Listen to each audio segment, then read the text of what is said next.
Imagine waking up in a reality where video games literally swallowed the earth whole. Every girl in the academy is already fighting over which overpowered main character they want to date. All because 100 years ago, terrifying boss monsters shattered the barrier between dimensions and invaded our timeline. To avoid total extinction, humanity was forced to awaken magical combat classes just to survive. We are talking grinding dungeons, evolving classes, and leveling up like your life depends on it. Because if you slack off, you get permanently deleted from existence. In a ruthless era like this, prodigies are not just high school heartthrobs. They are literally the only hope mankind has left. Enter our boy, Zhongli.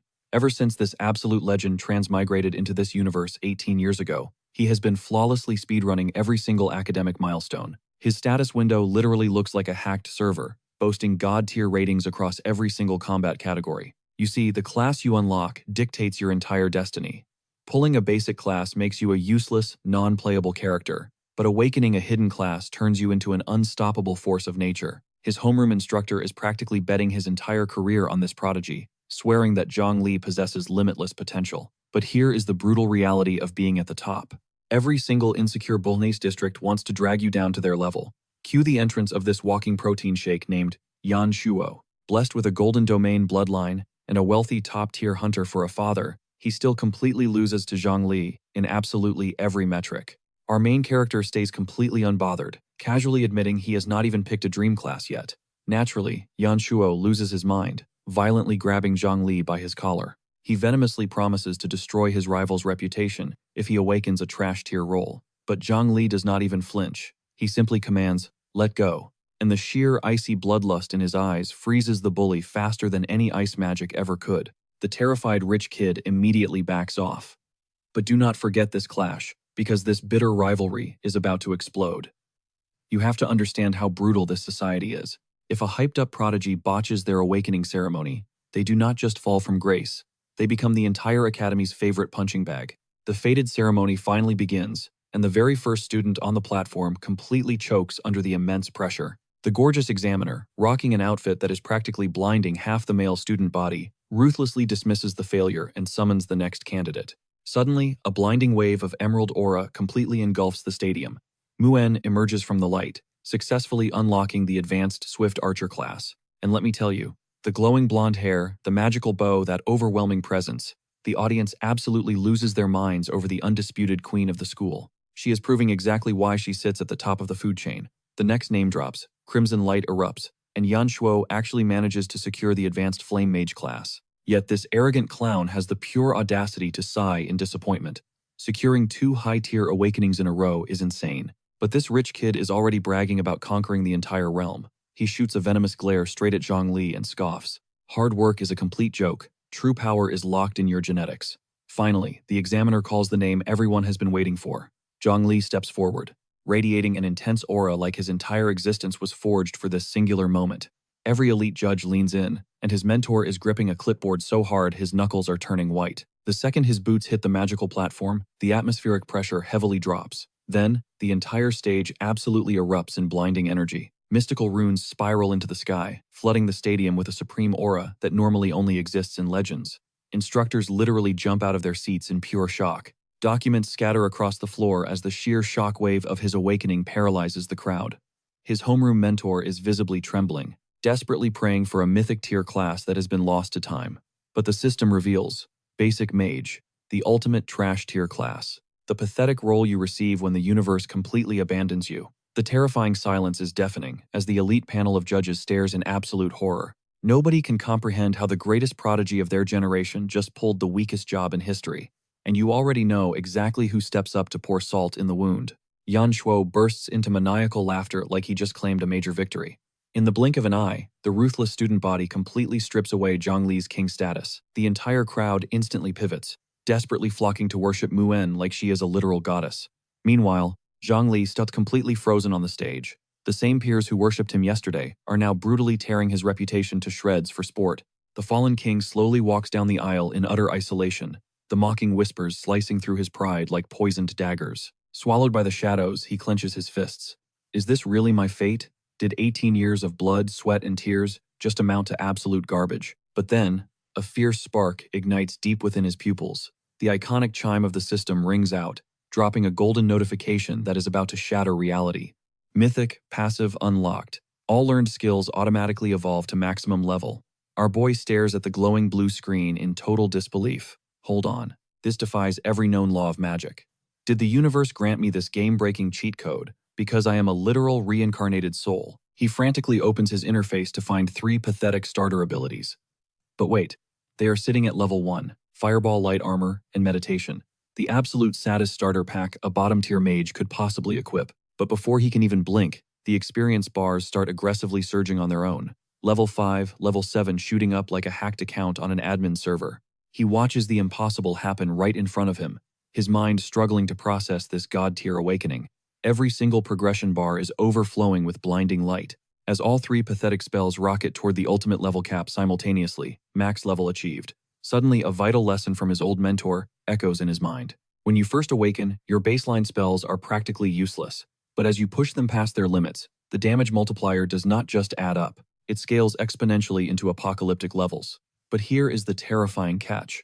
Organically maxing out a skill takes decades of brutal grinding, and literally 0 players on the server have ever maxed all 3 stats.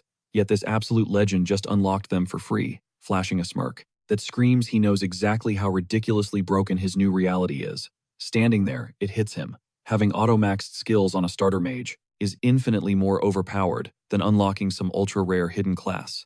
Destiny did not just give him a consolation prize, it handed him the ultimate cheat code. But before he can even mentally celebrate his victory, his instructor runs up and grips his shoulders. The headmaster starts dropping a super emotional pep talk, preaching about how even the most basic class holds infinite potential, and assuring him the entire faculty still has his back. Meanwhile, Jiang Li, who literally just activated God mode 30 seconds prior, flashes a humble smile. "Thank you, headmaster. I promise to keep grinding.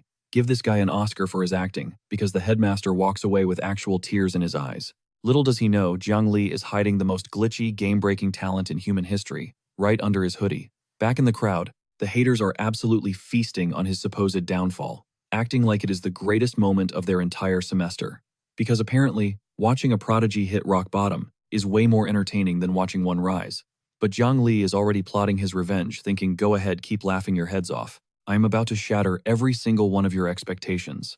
Now this is where the plot actually thickens. The scene shifts to the combat testing grounds, where the newly awakened rookies get to flex their brand new skills. And guess who is hogging the spotlight? Yan Shu. He summons a sphere of pure fire so massive, it looks straight out of an anime climax. He launches it directly at the training dummy, absolutely baptizing the target in a blazing inferno. His personal fan club instantly starts hyping him up like he just saved the entire universe. But then this arrogant meathead spots Jiang Li casually strolling past. You can literally watch his bully instincts boot up in real time. He barks out, "Hey, look who it is. Our very own ordinary mage," radiating the exact energy of a guy who peaked in middle school and desperately needs attention. This absolute menace chucks a blazing wall of fire just to block his path, screaming that he is talking to him. Jiang Li barely even turns his head. He just sighs and mutters, "What do you want?" Yanshu aggressively flexes next to his scorched target, challenging our fallen genius. To demonstrate what a pathetic basic mage can actually achieve, Jiang Li just waves him away, stating coldly, "Hard pass. I do not need target practice. When I have already mastered my skills, the sheer aura of disrespect on this man is legendary." Yanshu instantly snaps, gets right in his personal space, and starts foaming at the mouth about how he dares to disrespect an elite advanced flame mage. He grabs Jiang Li by the hair and calls him a coward, which for the record is the absolute most fatal mistake this clown could have made in his entire life. Because Jiang Li decides playtime is officially over, he casually summons a fireball meant to send this bully straight into the stratosphere. And Yanshu, who is about to be cooked well done, actually has the nerve to laugh. "A basic fireball," he mocks. But then the actual spell makes contact, brother. This is not magic. It is a localized natural disaster. The blazing shockwave swallows the entire combat zone. Yanshu and his pathetic little squad get violently ragdolled across the dirt by a beginner-level spell. The sheer irony of the situation is absolutely poetic. The whole training field erupts in a massive chain reaction that definitely just triggered the local earthquake sensors. Every single reinforced dummy on the range is instantly reduced to a pile of ash. And remember, those things were engineered to tank hits from elite veterans. Yanshu is left shivering in the crater. His entire reality is shattering to pieces because a basic class should never possess this kind of terrifying firepower. Meanwhile, Jiang Li casually walks away from the blazing inferno like it is just another Tuesday, leaving Yanshu screaming into the void about how an ordinary mage could never pull off a stunt like that. Hands down, that is the most ruthless mic drop exit we have witnessed yet. Fast forward, our overpowered main character finally gets back home. He immediately starts calculating his magic reserves, because dropping that tactical nuke at the academy completely drained 50% of his mana bar in a single strike. But before he can even collapse on the couch, he gets hit with the ultimate parental guilt trip. How dare you sneak into the house without saying a word? His mom steps into the frame and, guys, I need a serious timeout here, because the studio illustrator went absolutely crazy, designing a mom who looks this flawless. He eventually sits down at the dining table and casually drops the bomb that he awakened the mage class today, acting completely normal, as if he is not secretly the most lethal starter-tier monster walking the earth right now. His mom instantly lights up with joy, happily claiming that mages are amazing, because they get to stay perfectly safe in the backlines, which is hilariously adorable considering her son's version of backline support is literally wiping the entire map from existence. But suddenly she pauses, mid-bite. Her expression shifts as she says, "Oh wait, I have a special gift for you." Jiang Li freezes with his chopsticks hovering in the air. What is it now, he wonders. She pulls out a heavily sealed lockbox, revealing that it was left behind by his father, a man who was apparently an ultra-powerful awakened professional. Hold the phone, because that is a massive plot twist. Jiang Li practically chokes on his dinner. His entire life, she fed him the tragic backstory that his dad passed away before he took his first breath. And now she is just casually dropping his name over a bowl of rice. He immediately starts interrogating her. If his old man was such a legendary beast, where has he been hiding this entire time? Why did he ghost his own family for 18 long years without dropping a single message? She simply looks down and whispers, he had to travel to the very edge of the world to settle a matter of life and death, which, let us be completely honest, is hands down the most classic deadbeat anime dad excuse in the history of fiction. But she desperately pleads with him not to hate the man, because supposedly, that mystery man swore he would turn Zhongli into a mage. That is the exact reason his mother relentlessly pushed him down the path of magic his entire life. Suddenly, tears spill down her cheeks, sobbing about how her little boy has finally grown up and awakened his powers. And I swear on my life, if this webtoon actually makes me catch feelings over a tragic backstory, I am throwing hands with the author. She hurriedly wipes her eyes and softly tells him to take the mysterious box to his room, whispering that mom is just exhausted. Zhongli just watches her retreating back, the heavy realization hitting him that she has been carrying this crushing secret all by herself for years. Cut to our main character, standing in his bedroom, deadlocked in a staring contest, with this cryptic box from a father he barely knew. He is racking his brain, trying to decode what kind of guy leaves his family a parting gift, instead of actually sticking around. He cracks the seal, and an absolutely blinding golden light erupts across the entire room, looking exactly like he just popped open a mythic rarity chest. After clearing the final boss dungeon, the color completely drains from his face because the treasure sitting inside this box is leagues beyond anything a regular human should ever lay eyes on. We are looking at a literal profession change scroll that forcefully evolves a standard mage into a legendary hidden class called an arcanist. But there is a brutal catch. The system requires him to hit gold rank first. And honestly, this single piece of parchment might just be the most insanely overpowered artifact we have seen in this entire series. Cold sweat drips down Zhongli's face. He knows damn well that a scroll granting a hidden profession is basically a VIP ticket to godhood, and his only roadblock is surviving the grind to gold rank. Now let me break down the power scaling of this universe. You start at normal, then grind through iron, bronze, silver, and hit gold. Above that sits the untouchable holy domain, and finally, the absolute peak demigod. But wait, his dad was supposedly just a gold tier scrub, which is elite but not legendary. Zhongli's brain is working overtime. There is absolutely zero chance a mid-tier gold professional could casually bag an artifact this ridiculously rare. So either his mom has been capping about his dad's rank, or his old man was a monster far more terrifying than anyone realized. Slamming his fist on the desk, our boy locks in his game plan. The mission is crystal clear. Speedrun his way to gold tier before the massive professional trial kicks off in Jin City in exactly 7 days. And because our absolute madman does not believe in touching grass or pacing himself, the very next scene shows him marching straight out of the city gates, heading directly into the lethal wilderness. Instantly, some random armored clown starts running his mouth, talking mad trash about clueless newbies rushing out to become Monster Chow. One background character actually speculates if our boy might be hiding some overpowered, secret character class. And honestly, that random guess is astronomically closer to the truth than those losers could ever comprehend. But his cynical buddy instantly shoots the theory down, sneering, "Just look at his scrawny build. He is obviously just another trash-tier regular mage." But right as these bottom feeders finish throwing shade, a breathtaking redhead officially steps into the frame. She casually grabs our boy by the shoulder and smirks. "Hey there, Little brother, and listen to me very carefully. When the cinematic camera pans up for her full character reveal, I need every single one of you to understand that the studio animators drew this woman with the explicit intention of ending our mortal lives, because the gorgeous Vivi is packing a massive broadsword and radiating enough raw main character energy to make me completely forget every other waifu I have ever worshipped. However, her two absolutely brain-dead teammates instantly start crying about how they absolutely refuse to carry dead weight on their hardcore mission. They literally call Zhongli a walking liability straight to his face. Vivi immediately snaps back furiously, asking why they always act like such toxic elitists. And honestly, watching her defend a total stranger while looking like a literal goddess is making her a genuine hazard to my mental health. But our gloriously oblivious idiot just gives her a polite smile and says, "Thanks for the carry offer, but I will be grinding this zone solo." Which honestly has to be either the most ungodly confident or the most tragically suicidal flex a freshly awakened level 1 mage could ever utter. Vivi is absolutely not letting him walk into the meat grinder alone, sprinting after him and screaming, "Wait." Zhongli casually spins around, projecting the sheer unfiltered energy of a man who has absolutely zero clue that he is currently being babysat by a certified 10 out of 10 masterpiece. She desperately shoves a glowing mana potion into his hands, gently saying, "Since you are playing a mage class, you are definitely going to need this juice out in the wild."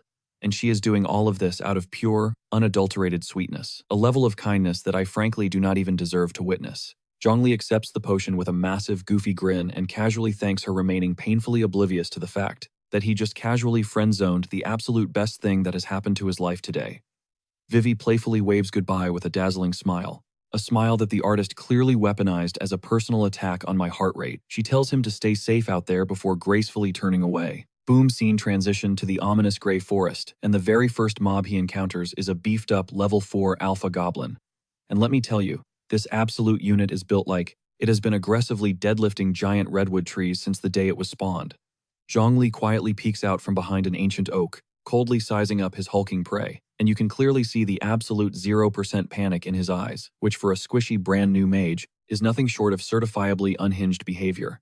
He calmly opens his palm, and a sinister crimson flame violently sparks to life. Because in our protagonist's dictionary, the concept of subtlety was completely deleted. With a flick of his wrist, he sends a max-level overcharged fireball screaming through the dense forest, tearing through the air like a flaming comet, with a deeply personal vendetta. The goblin barely manages to twitch its massive club before the blast makes contact, hitting it dead center, and instantly starts deep-frying this monstrous creature from the outside in. The beast is shrieking in pure agony, wildly swinging its weapon, while being entirely swallowed alive by a hellfire that absolutely no starter zone level 4 mob was ever programmed to survive. The entire forest clearing violently detonates into a blinding wall of fire, creating an explosion so massive it probably just scared every single monster within a 5-mile radius into an early retirement. The smoke clears, and Zhongli is just casually standing over what used to be a terrifying alpha goblin, but is now literally just a smoldering campfire. Our boy just casually one-shot a level 4 elite mob using a maxed-out starter spell, and the real leveling grind has not even officially started yet.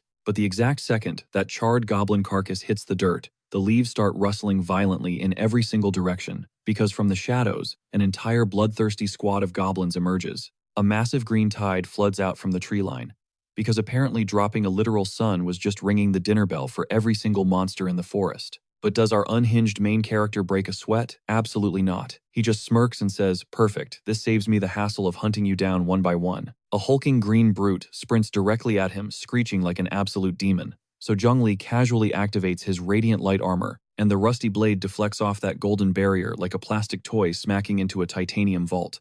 The horde keeps wildly hacking away, but not a single strike leaves even a microscopic scratch. Because dropping a maxed out defense skill on a level 1 mob is just pure, unfiltered disrespect. Then, this absolute menace flashes. A wicked grin casually flicks his wrist and whispers, "Fireball is finally off cooldown." He violently drives the blazing sphere straight into the dirt, fully intending to buy these monsters a one-way ticket to the afterlife. The explosive shockwave vaporizes the entire squad in a single breath, because Zhongli clearly missed the memo on holding back. Level 2. Even he has to admit that using ultimate magic here is like dropping an atomic bomb on an anthill, especially when the experience yield barely covers his spent energy. So he marches deeper into the cursed woods, actively hunting for fresh prey. Meanwhile, a massive, ominous shadow tracks his every move from the canopy above. But Zhongli is entirely in the zone right now. He sparks up another blazing inferno in his palm and declares, "I do not care how many of you show up. Your fate is sealed." He violently snaps his fingers to unleash the blast but abruptly freezes completely still, because a catastrophic realization just hit him. Our so-called genius checks his energy reserves only to find the tank absolutely bone dry. 2 explosive spells and a single barrier completely drained him. It turns out his overpowered skills are guzzling magical energy like a sports car burning through gas. Fortunately, his golden barrier still has a tiny bit of juice remaining, so he decides to simply brawl with these creatures hand to hand and meditate to recharge afterward. Thus, this absolute madman snatches a random heavy branch off the dirt and taunts the monsters that they cannot pierce his defense regardless. He tightens his grip on the makeshift club, flashing a psychotic smile that absolutely does not belong on a magic user, and shouts, "All right, boys, it is playtime." He launches himself directly into the green horde, swinging that massive log like a major league slugger, screaming, "Let me demonstrate the true path of a physical mage." He shatters a monster skull with the unshakable confidence of someone who completely forgot the definition of fear. However, the damage counter that floats into the air reveals a brutally pathetic -10. The harsh reality of having 0 physical strength finally hits him way harder than he hit his enemy. Does he retreat? Not a chance in hell. Because chipping away 10 health points per swing eventually secures the kill, especially when the targets cannot even dent your aura. After grinding through what has to be the most agonizingly slow battle in gaming history, this stubborn guy eventually crushes them all and reaches level 3. He stands there panting, looking like he just sprinted a marathon while carrying a boulder. Dropping to the ground, he crunches the numbers, realizing his mana pool only allows a single offensive strike before his tank hits 0. Relying on a heavy defense skill for every single encounter is making his leveling pace incredibly tragic. But right as he sits there, deep in thought, a massive shadow plummets from the heavens with its weapons fully drawn. Zhongli instantly freezes in place, because the terrifying aura radiating from the dense fog behind him completely dwarfs a normal monster, and those glowing crimson eyes multiplying in the shadows signal absolute disaster. Towering over him is a beast built like a literal tank, gripping a gigantic iron axe that probably weighs more than our main character's entire existence. The system notification flashes confirming an elite boss has entered the chat. So how does this unhinged gamer react? He simply grins and whispers, "Flawless timing." Because boss tiers drop significantly, juicier experience pools. That single fact is all the motivation he requires. He recklessly triggers his light armor, with the terrifying energy of someone completely detached from the concept of mortality. The colossal brute stares down at him, glaring with the pure disrespect you give to an insect crawling across your food. Suddenly, a wave of panic washes over Zhongli as his eyes dart toward his glowing system interface. His magical reserves are entirely depleted. His health bar is flashing red, and that final protective barrier just consumed the very last drop of his energy. Now he is locked in a death stare with a terrifying level 10 giant axe wielder, wielding 0 magic, 0 armor, holding a literal piece of wood, and fueled purely by the delusional confidence that dragged him into this mess. The hulking boss swings its massive weapon downward with enough force to literally cleave the earth in 2. Zhongli barely manages to twitch out of the way. That lethal blade shatters the exact spot where our reckless hero stood a millisecond prior. The explosive impact launches jagged debris through the air like deadly shrapnel. The towering monster flashes a victorious smirk, fully believing the fight is over, while Zhongli just stands there thinking, "Okay, this is a massive issue considering even basic evasion drains stamina that this foolish mage completely lacks." The follow-up strike grazes him so violently it nearly shakes his soul out of his body. And right when the boss battle feels utterly hopeless, a standard minion ambushes him from the blind spot. He entirely forgot about the backup squad. Now the entire bloodthirsty mob is swarming him from all sides. Yet, this absolute comedian has the audacity to complain about being targeted simply because his magic tank ran dry. But rather than breaking down in pure terror, his brain shifts into tactical overdrive, narrowing his survival down to 3 choices. Option 1, forcefully meditate mid-battle to recover his magic. However, these monsters are absolutely not giving him a timeout, as another savage beast is already diving at his throat. Dodging a lethal swipe at his neck, he scrambles back. Option 1. Yeah, that is officially deleted from the chat. Playing dead is a terrible idea when this entire forest views you as an all-you-can-eat buffet. That leaves option 2, downing his solitary mana potion. But that cheap blue juice barely fills a third of his gauge. We are talking one single fireball, one shot, 0 margin for error. Then there is option 3, the logical choice. Fall back, heal up, and live to grind another day. Any sane player would smash the retreat button, but this absolute menace looks at the safest route and says, "Yeah, no running is for NPCs." Meanwhile, a colossal goblin boss is literally bulldozing through the forest behind him. His sweaty gamer logic, If he waits 24 hours for his mana to naturally refill, some random might swoop in and steal his elite kill. And Zhongli would rather meet the Grim Reaper than lose out on all that sweet experience. So this absolute madman chugs the potion mid-sprint. He is treating this like a world record speedrun, watching his magical energy painfully crawl out of the red zone. But the towering axe-wielding freak refuses to let him buff up for free. A brutal shockwave blasts him off his feet, shattering the empty glass vial. The executioner raises its blade for the fatal strike, but suddenly freezes. The massive weapon just violently ricocheted off thin air. His light armor skill finally reboots. A brilliant golden hexagon flares to life around Zhongli, making him look like an untouchable deity, even with his health pool literally 1 pixel wide. But brace yourselves, because the disrespect is about to reach legendary levels. This guy is doing rapid-fire mental math, calculating the exact amount of mana his max-level meditation can squeeze out before that barrier completely collapses. The entire goblin horde is unleashing a furious barrage on the glowing dome, and our protagonist casually calls this a calculated risk. Bro is acting like he is rolling dice in Vegas, not staring down the barrel of a game over screen. Then this absolute psycho simply sits down. He crosses his legs right in the center of the chaos, entering a zen state, while monstrous fists hammer his shield like a heavy metal drum solo. The alpha goblin is absolutely losing its mind. Vane's bulging fangs bared completely enraged that its midnight snack just took a timeout. A terrifying storm of attacks rains down on the barrier. The durability gauge is bleeding out way faster than his blue bar is recovering. Panic mode officially activated. Spiderweb cracks fracture the golden energy. His mana is barely at 50%, and that shield health is flashing critical. The boss monster winds up for a devastating overhead swing, determined to turn his protection into pixelated dust. Boom. The golden dome shatters into 1,000 glowing fragments. Yet Zhongli snaps his eyes open, looking chillingly composed for a guy who just lost his only safety net. Because that magical gauge finally hit the sweet spot. His azure eyes glow with lethal intent, broadcasting one simple message. Bingo. Then this absolute lunatic has the sheer audacity to smirk at the towering beast and whisper, out of breath already, acting like he was not just cowering inside a crumbling fishbowl 2 seconds ago. My turn, he declares coldly. A scorching sphere of pure hellfire erupts from his palm. It is way too gigantic for a dude who just brushed death 6 times. He blasts it at point-blank range, delivering a catastrophic payload straight to the face. The roaring flames strike dead center on the critical weak spot, instantly turning the elite monster into a massive pile of deep-fried ash. A devastating shockwave of fire swallows every single minion in the blast radius. Because when it comes to the combat philosophy of Zhongli, spectacular collateral damage is a guaranteed feature. A massive critical hit banner flashes across the system interface. Our guy is just casually standing in a blazing inferno, panting heavily like he just sprinted a marathon, covered in soot and goblin dust. He wipes his chin and mutters, "Too close." Talk about the understatement of the century. But then, the glorious victory screen drops, and this lunatic skyrockets 4 entire ranks from one battle, hitting level 7 just off that solitary boss wipe. So obviously, what is the very first thing he does? He marches right up to the smoking carcass to scavenge for drops, because the loot goblin mentality never sleeps. 2 pieces of black tier iron gear materialize, a pair of heavy gauntlets and reinforced boots. But instead of celebrating, Bro starts complaining, whining that his glass cannon build is still a risky game of one-shotting the enemy or instantly dying. He glares at his new loot, roasts the tragic aesthetic of the armor to its face, and decides to dump it at the auction house later. This man has fashion standards okay. Still coated in monster residue, he crunches the stat numbers again. The tragic reality hits him even at rank 7. His mana pool still cannot support a 3 fireball combo, and endlessly farming low-tier trash is completely useless compared to hunting elites. Staring into the flickering campfire, he openly prays to the RNG gods for a budget-friendly area of effect skill, something that will not completely bankrupt his magical reserves in 2 shots.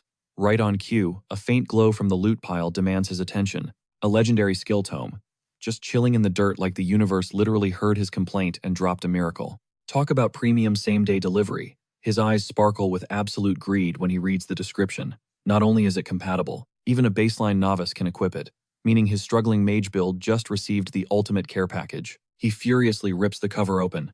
Blinding blue lightning violently arcs from the ancient pages before he even reads a single sentence. Pure blue electricity violently explodes from the ancient tome and surges straight into his veins. The system basically speedruns the ultimate skill download right into his literal brain. Say hello to Arc Lightning, a devastating area of effect spell that aggressively chains between enemies. It packs a massive paralysis debuff and takes only half a second to cast. But wait, here's the absolute best part. At max level, the mana cost is practically 0.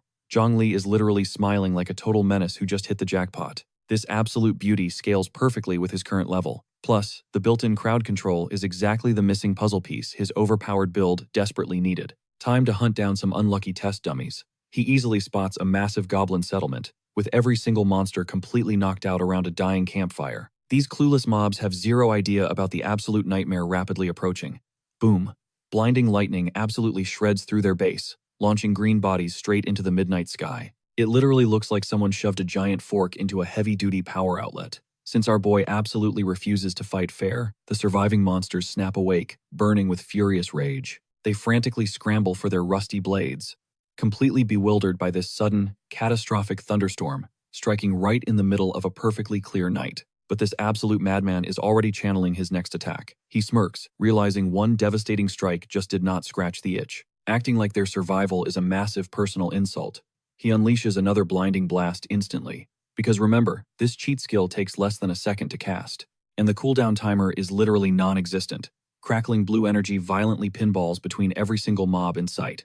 It is basically a glowing orb of pure, unadulterated deletion. The paralysis debuff completely locks their bodies in place. Sure, the raw damage per hit cannot compete with his iconic fireball. He totally admits that. But with this insane rapid-fire speed, who honestly cares about base damage? Dropping 4 continuous lightning strikes costs the exact same mana as one single fireball, faster casting, and basically zero waiting. Plus, he no longer needs to aggressively herd his targets into one tight death trap.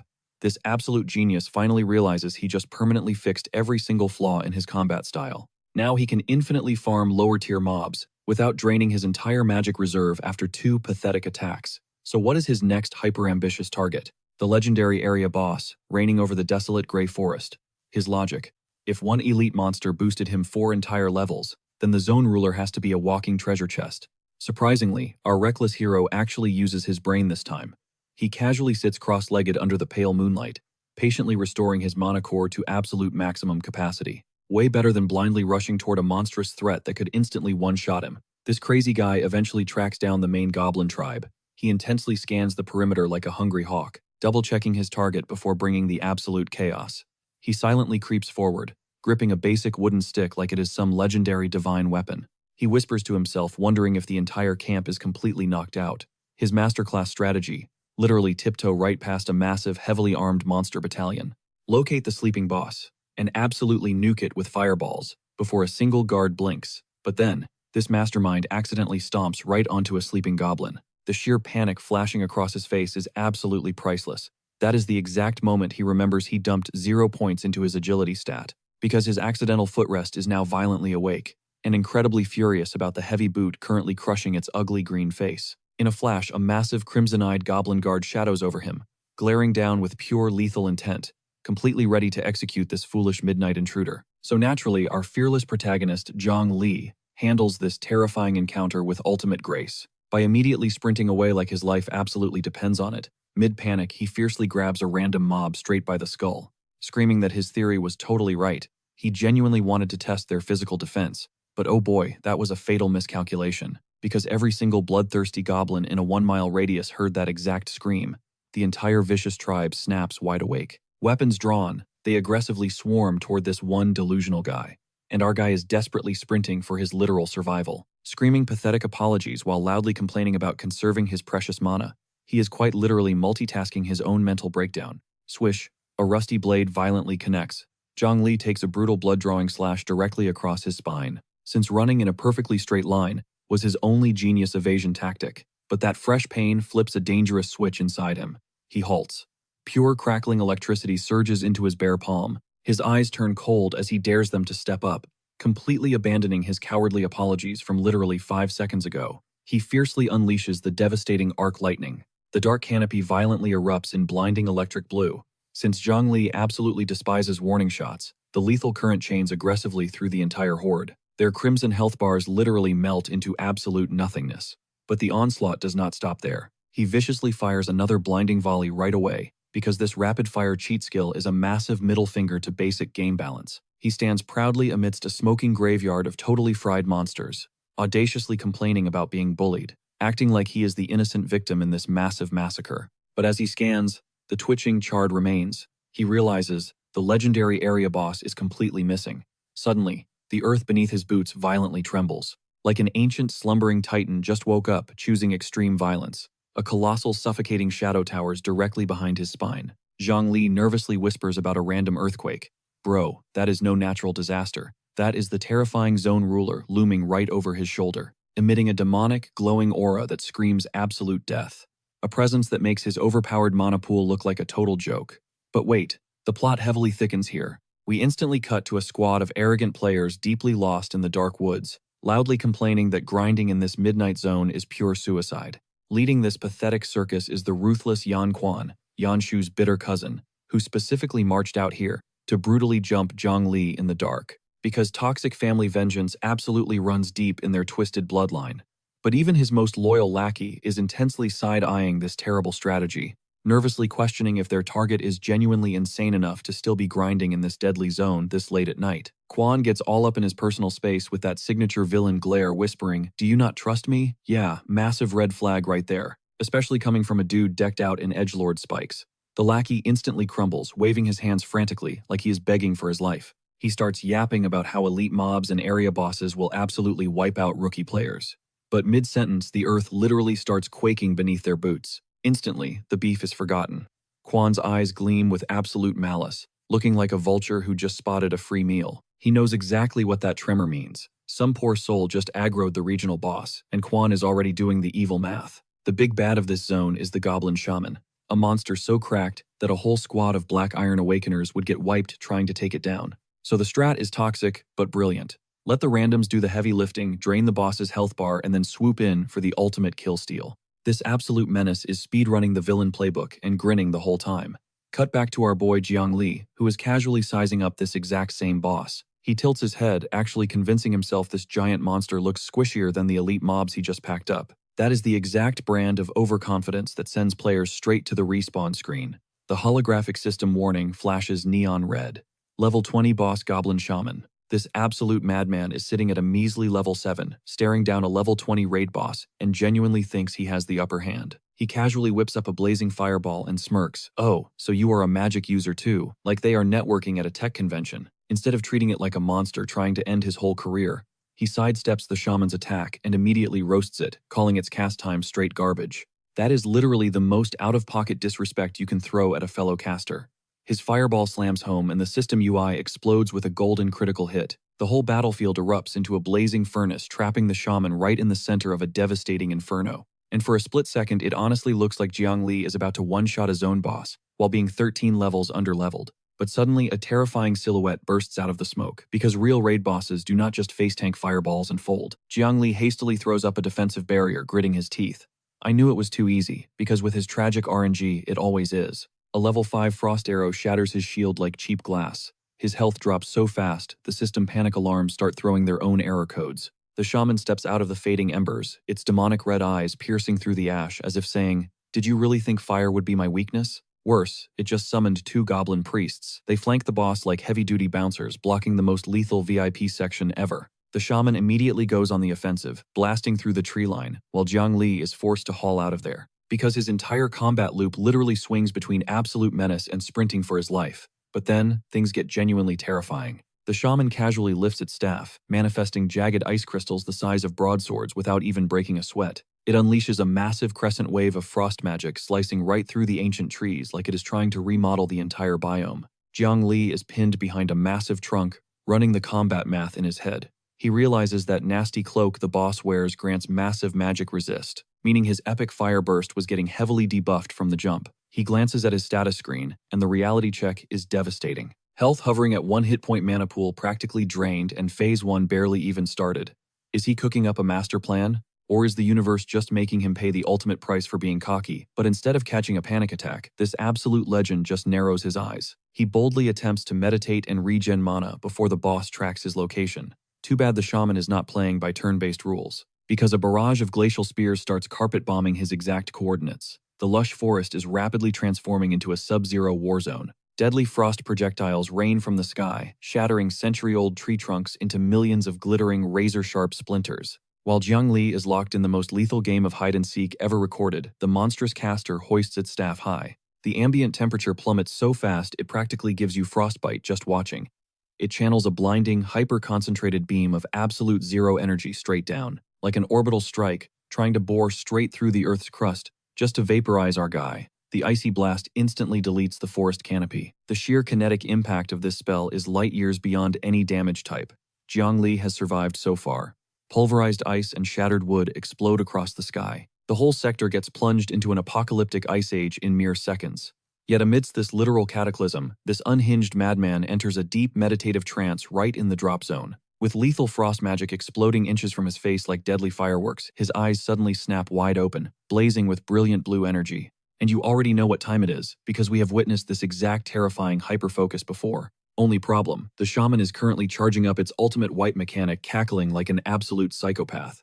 A gargantuan tsunami of jagged ice is barreling straight for his face, while Zhongli is just sitting there muttering, "Yeah, this might be a wrap," which could legitimately be his final famous last words. So let us pick up right where the chaos peaked. Zhongli is glued to the floor, meditating, while a literal glacial apocalypse comes rushing at him like a next-day delivery of pure doom. Spoiler alert, our boy somehow tanked it, barely, but his status window is looking exactly like a broke college student's bank account on rent day. His mana bar is too dry to spark up even a basic fireball. So pivoting to his lightning element, he just throws his hands up like, "This is all I have got left," looking like a dude trying to pay his bills with pocket lint and loose change. The shaman swallows every last volt. It shrieks in absolute agony, glitching out like a broken system error. Millions of watts paralyze the monster's core. Its knees slam into the dirt, tumbling down like a severed marionette. Gazing up at Zhongli's towering shadow, panic finally sets in. The raid boss suddenly realizes he is not the hunter anymore. Our boy just unlocked the ultimate cheat code. His maxed out lightning strikes interrupt spells right in the middle of their casting animation. Zero frost magic left for the enemy. Zhongli explodes off the ground like a missile. His eyes lock onto the target, knowing this is the perfect window. Pure, absolute disrespect incoming. He blitzes forward and violently snatches the enchanted cloak right off the goblin's back. He smirks like an absolute demon. "Without this armor, my magic is going to melt you." The ultimate menace energy is radiating off him. Clutching the stolen loot, his confidence skyrockets. He realizes the tables have completely turned, and it is time to dish out the pain. He dives straight at the monster, moving with the insane swagger of a player wielding infinite stats. The goblin is violently wheezing. It leans heavily on its wooden staff, trembling on the verge of total collapse. But wait, blood-red light erupts from its irises. Pure terror morphs into absolute primal fury. The monster calls in the cavalry. Surviving goblin mobs scatter through the dense woods, desperately hunting for our main character. Suddenly, the boss catches a flicker of movement. Its single functioning eye stretches wide in sheer terror. Zhongli's aura is blazing through the timber, and this creature refuses to eat another devastating combo attack. Pushed to the absolute brink, the monster burns its own life force, channeling every last drop of mana into a final frost strike. Massive glowing runes ignite the sky. A colossal frozen javelin, literally the size of a truck, rockets directly toward Zhongli's coordinates. Razor-sharp frost tears through ancient tree trunks. It operates like an industrial shredder, violently obliterating the landscape. The resulting shockwave mirrors an asteroid collision, leaving behind nothing but a sprawling crater of jagged ice. Frost vapors bleed from the goblin's claws. It pants heavily, completely certain it just sent our boy back to the lobby. But as the dust settles, dread washes over the beast. The epicenter is completely hollow. Nothing but shattered debris remains. Not a single drop of blood in sight. Before the creature's peanut brain can compute this reality, a chilling whisper echoes from its blind spot. Guess who? Zhongli is hovering perfectly in the air, a massive sphere of scorching flames already primed in his palm. Wearing a smile that spells absolute doom, the shaman snaps its neck backward in slow motion, only to watch a blazing inferno hurtle toward its skull. Zero distance, zero chance of dodging. It desperately summons a frantic defensive shield. But plot twist, our guy already stripped away its fire immunity. The magical barrier vaporizes instantly. Molten heat punches straight through the defenses without losing a single ounce of momentum. Massive critical damage. The interface flashes a lethal strike. The terrifying boss gets instantly roasted alive inside its own territory. Standing victorious over the smoking ashes, Zhongli drops the analytics. A maxed-out pyromancy build ignores basic shields completely. Then he delivers the most savage dialogue of the chapter, looming over the defeated monster with his weapon raised. "Crossing paths with me was your final mistake." The blade slashes downward, securing the ultimate execution. Peak disrespect achieved. This finale deserves an absolute standing ovation. Suddenly, the system interface explodes with notifications. 3 instantaneous rank-ups. He breaches level 10, transforming from a 0-tier scrub to a certified dungeon conqueror in a single evening. Epic golden light floods the forest floor. The legendary boss staff and a shimmering skill manual just spawned. Inspecting his stolen fabric, the truth hits him. This garment was packing insane, flame-negating stats the whole time. No wonder his previous pyromancy was doing 0 damage. But tragedy strikes. The item durability is completely burnt to a crisp. Forget the armor though. The legendary grimoire dissolves into pure data, injecting the frost arrow ability straight into his neurological network. The very technique that almost flatlined him, now locked and loaded in his arsenal. He smirks devilishly. If a tier 5 blast almost wrecked me, what kind of apocalyptic damage will the maxed out version deal? To top it off, the new weapon grants massive armor-piercing buffs, which means heavy tank enemies are about to get sliced apart like warm butter. The main character is officially overpowered, but instantly the hype train derails. A sinister voice echoes through the shadows. Freeze kid.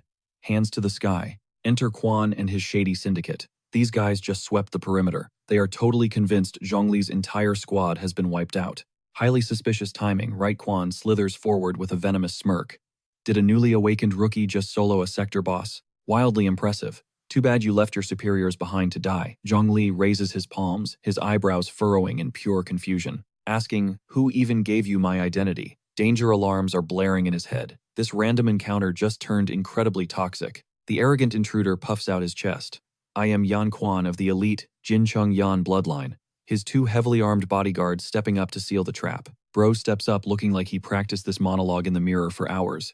And boom, the actual motive drops. Turns out Jiang Li supposedly tormented Quan's little cousin back in class. So Quan rolls up, demanding to know if our boy actually thought he had the guts to disrespect the almighty Yan bloodline. Instantly, Jiang Li flips the switch to pure damage control. He waves his hands frantically like Bully, who actually flips exam. That is my dear classmate's precious family. I would literally never. All while flashing the absolute fakest, most plastic smile you have ever seen. Playing the ultimate fake coward, he actually tries handing over his hard-earned boss drops as tribute. He is like, hey man, grab whatever loot you want, let us just squash the beef. Honestly, it is the most embarrassing survival tactic in gaming history. Quan just sneers at the pathetic bribe. So our main character is just standing there, hands raised, totally boxed in by these low-tier thugs. Bro looks like he brought coupons to a bank heist. But Quan is completely done playing games. Pure bloodlust flares in his eyes as he offers a sick ultimatum. Does Zhongli want to lose an arm or a leg? And he actually promises to make the amputation quick. This dude is totally psychotic. But right on cue, the light completely vanishes from Jiang Li's eyes. Frost instantly crystallizes across both of his palms. See, he was never terrified for a single second. The madman was just stalling. Suddenly, a random minion starts freaking out. He starts screaming that Jiang Li has been stealthily channeling a mana recovery skill this whole conversation, which basically means every pathetic plea for mercy was just him resetting his cooldowns. Quan brushes it off though, high on his own ego. He figures, we are all advanced tier awakened. What could one trash tier rookie mage possibly pull off? In response, Jiang Li just slowly tilts his head down. A truly menacing smirk creeps out from the shadows. Oh, all 3 of you are advanced tier. Perfect. He looks exactly like a starving man who just found out the all-you-can-eat buffet is open. Quan gets totally triggered and aggressively lunges forward. He barks out that they are going to blitz him before he can even chant a single syllable. Which is honestly a brilliant strategy, except our guy already finished his prep. Without warning, Jiang Li unleashes an absolutely maxed out blizzard strike, blasting all 3 targets simultaneously. The impact launches Quan's squad backward, like ragdolls caught in a hurricane. The leader eats the dirt with so much force the actual concrete splinters underneath his face. Lethal frost energy is literally sparking off his paralyzed body like a busted power line.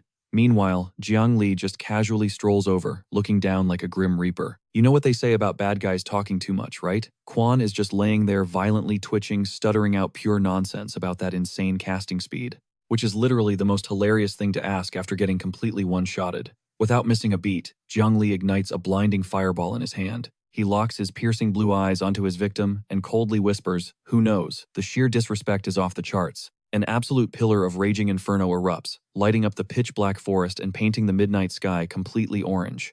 Bro just nuked this bully out of existence. With a single devastating blast, as the heavy smoke finally clears, Quan's entire elite squad is laid out in a massive crater, completely stripped to their underwear. I am dead serious. This absolute menace speed looted their entire inventory without a drop of hesitation. Now, he is just chilling cross-legged on the grass. He is clutching a giant loot sack, smiling like an absolute demon. He literally thinks to himself, what is the best way to farm experience points after clearing a major zone boss? Player killing for pure profit, obviously. The kid has absolutely zero moral compass. And honestly, game recognizes game. But then, the post-battle clarity hits. That giant boss fight only boosted his stats by 3 measly levels, and this greedy little gremlin is already plotting his next major farming zone. He casually strolls away, swinging that rare goblin staff and carrying every single item Quan used to own. He is just internally mocking how 3 Black Iron Tier veterans tried to jump a rookie only to get instantly team-wiped, adding that it is way too humiliating to ever make public.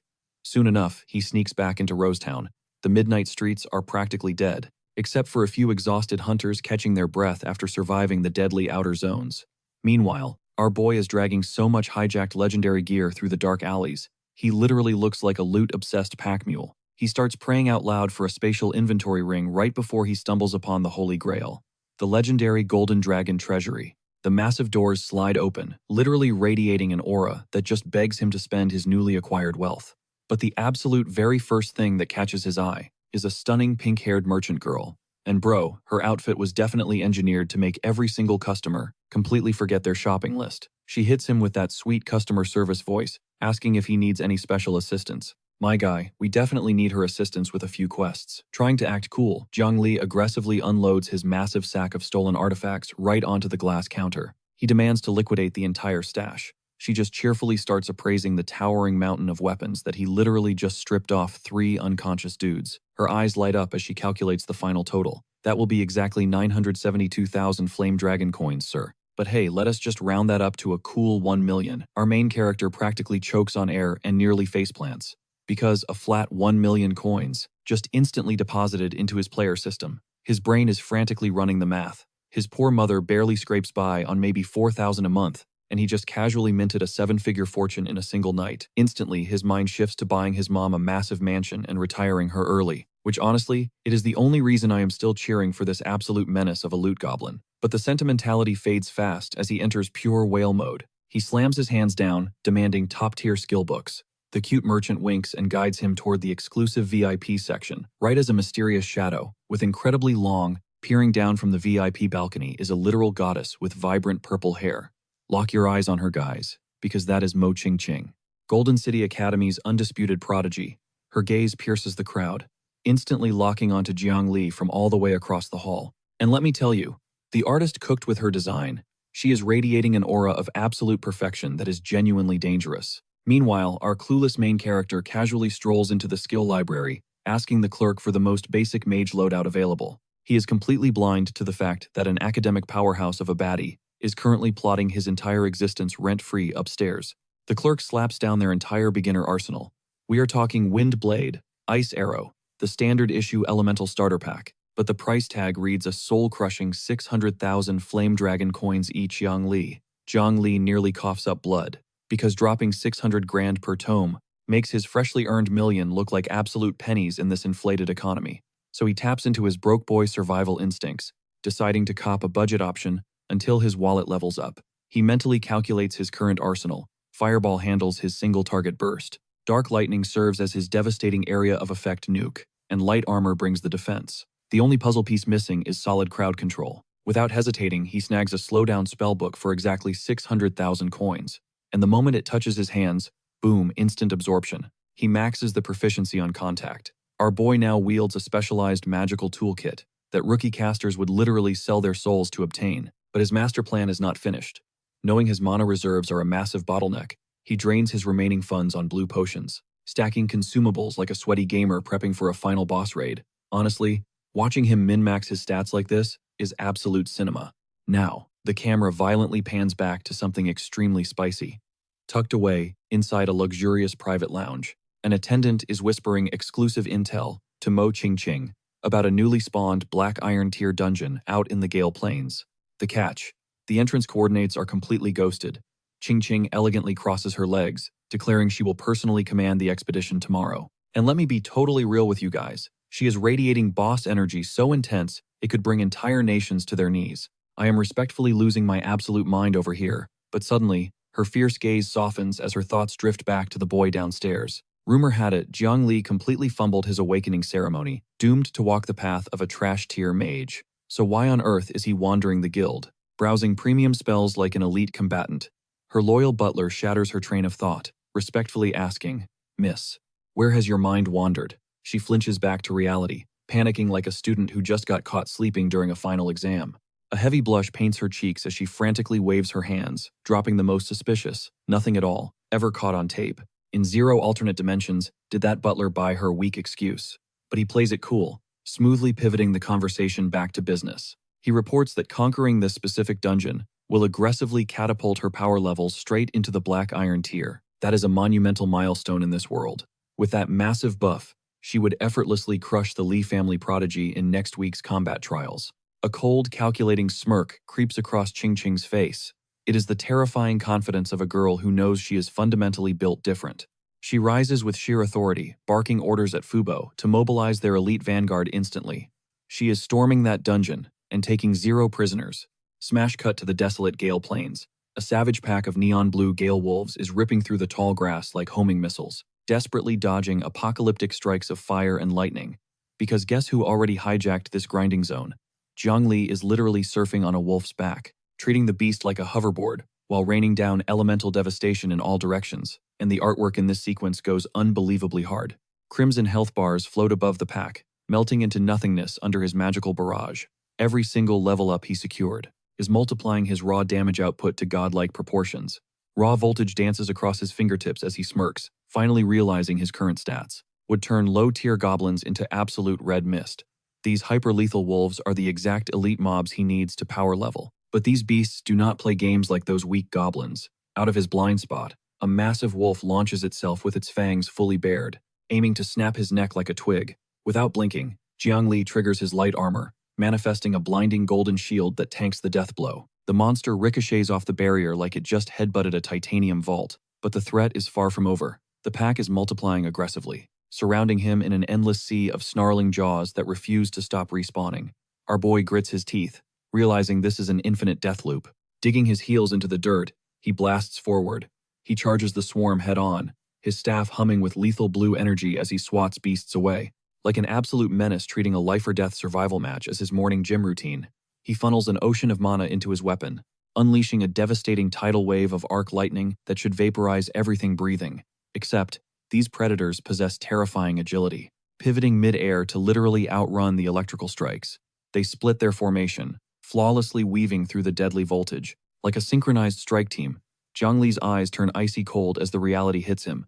These mutated Gale Wolves are outspeeding his fastest attacks, meaning pure, unadulterated firepower will not save him today. So he flips the script instantly, rocketing into the danger zone. If these mutts want to turn this into a speed run, he has the ultimate counterplay queued up. Time to drop that brand new slowdown spell. A massive purple magic circle tears through the air right in front of him. Honestly, this is exactly why our boy swiped his card for this skill. The charging wolves slam into the binding rings and freeze instantly. It is literally like someone slammed the pause button on their entire existence. Trapped dead in their tracks, glowing purple energy coils around their legs like venomous snakes. Our guy just stands there casually, analyzing his shiny new toy. The cast speed is insane, and with absolutely 0 visible projectiles, dodging is mathematically impossible. But here's the massive catch. It is strictly single target, meaning triple casting this bad boy on 3 wolves just absolutely nuked his mana bar. Now it is a dead sprint. He has to execute the slowed wolves before the rest of the pack closes the gap. Lightning starts crackling wildly in his palms. He is moving like a man on a seriously tight schedule. After completely wiping the pack, he immediately chugs a blue mana potion to recover, because the sustain game in this zone is no joke, and those premium supplies he looted from the Golden Dragon treasury are already paying massive dividends. Leaning against a boulder at level 11, his grinding efficiency is literally off the charts. He is just grinning, realizing his shopping spree yesterday was a total big brain move. I have to give this absolute madman his flowers. His resource management is straight up elite tier. But suddenly his smug expression shatters, because a heavy aura just crashed into his detection range, and whatever this is, it is way too massive to be a regular mob. Emerging from the dust is a level 20 bloodline wolf. It is glowing with a sinister crimson aura and surrounded by its loyal pack. It is like the system personally spawned this raid boss, just to remind him that the Gale Plains have 0 chill. This is about to be a completely different breed of battle. This bloodline beast is basically a walking natural disaster with razor-sharp teeth. Meanwhile, Zhongli is desperately ducking behind a boulder, looking like a guy who just realized his health insurance definitely does not cover isekai boss fights. The monster suddenly erupts with bloodline energy so incredibly violent, it completely rewrites the color palette of the entire battlefield. The air crackles with raw power and lightning, but does our fearless idiot back down? Absolutely not. He literally launches himself off the cliffside, With fire blazing in his hands, he yells that it is time to take down the mother of the pack. A level 11 scrub is straight up picking a fight with a local raid boss.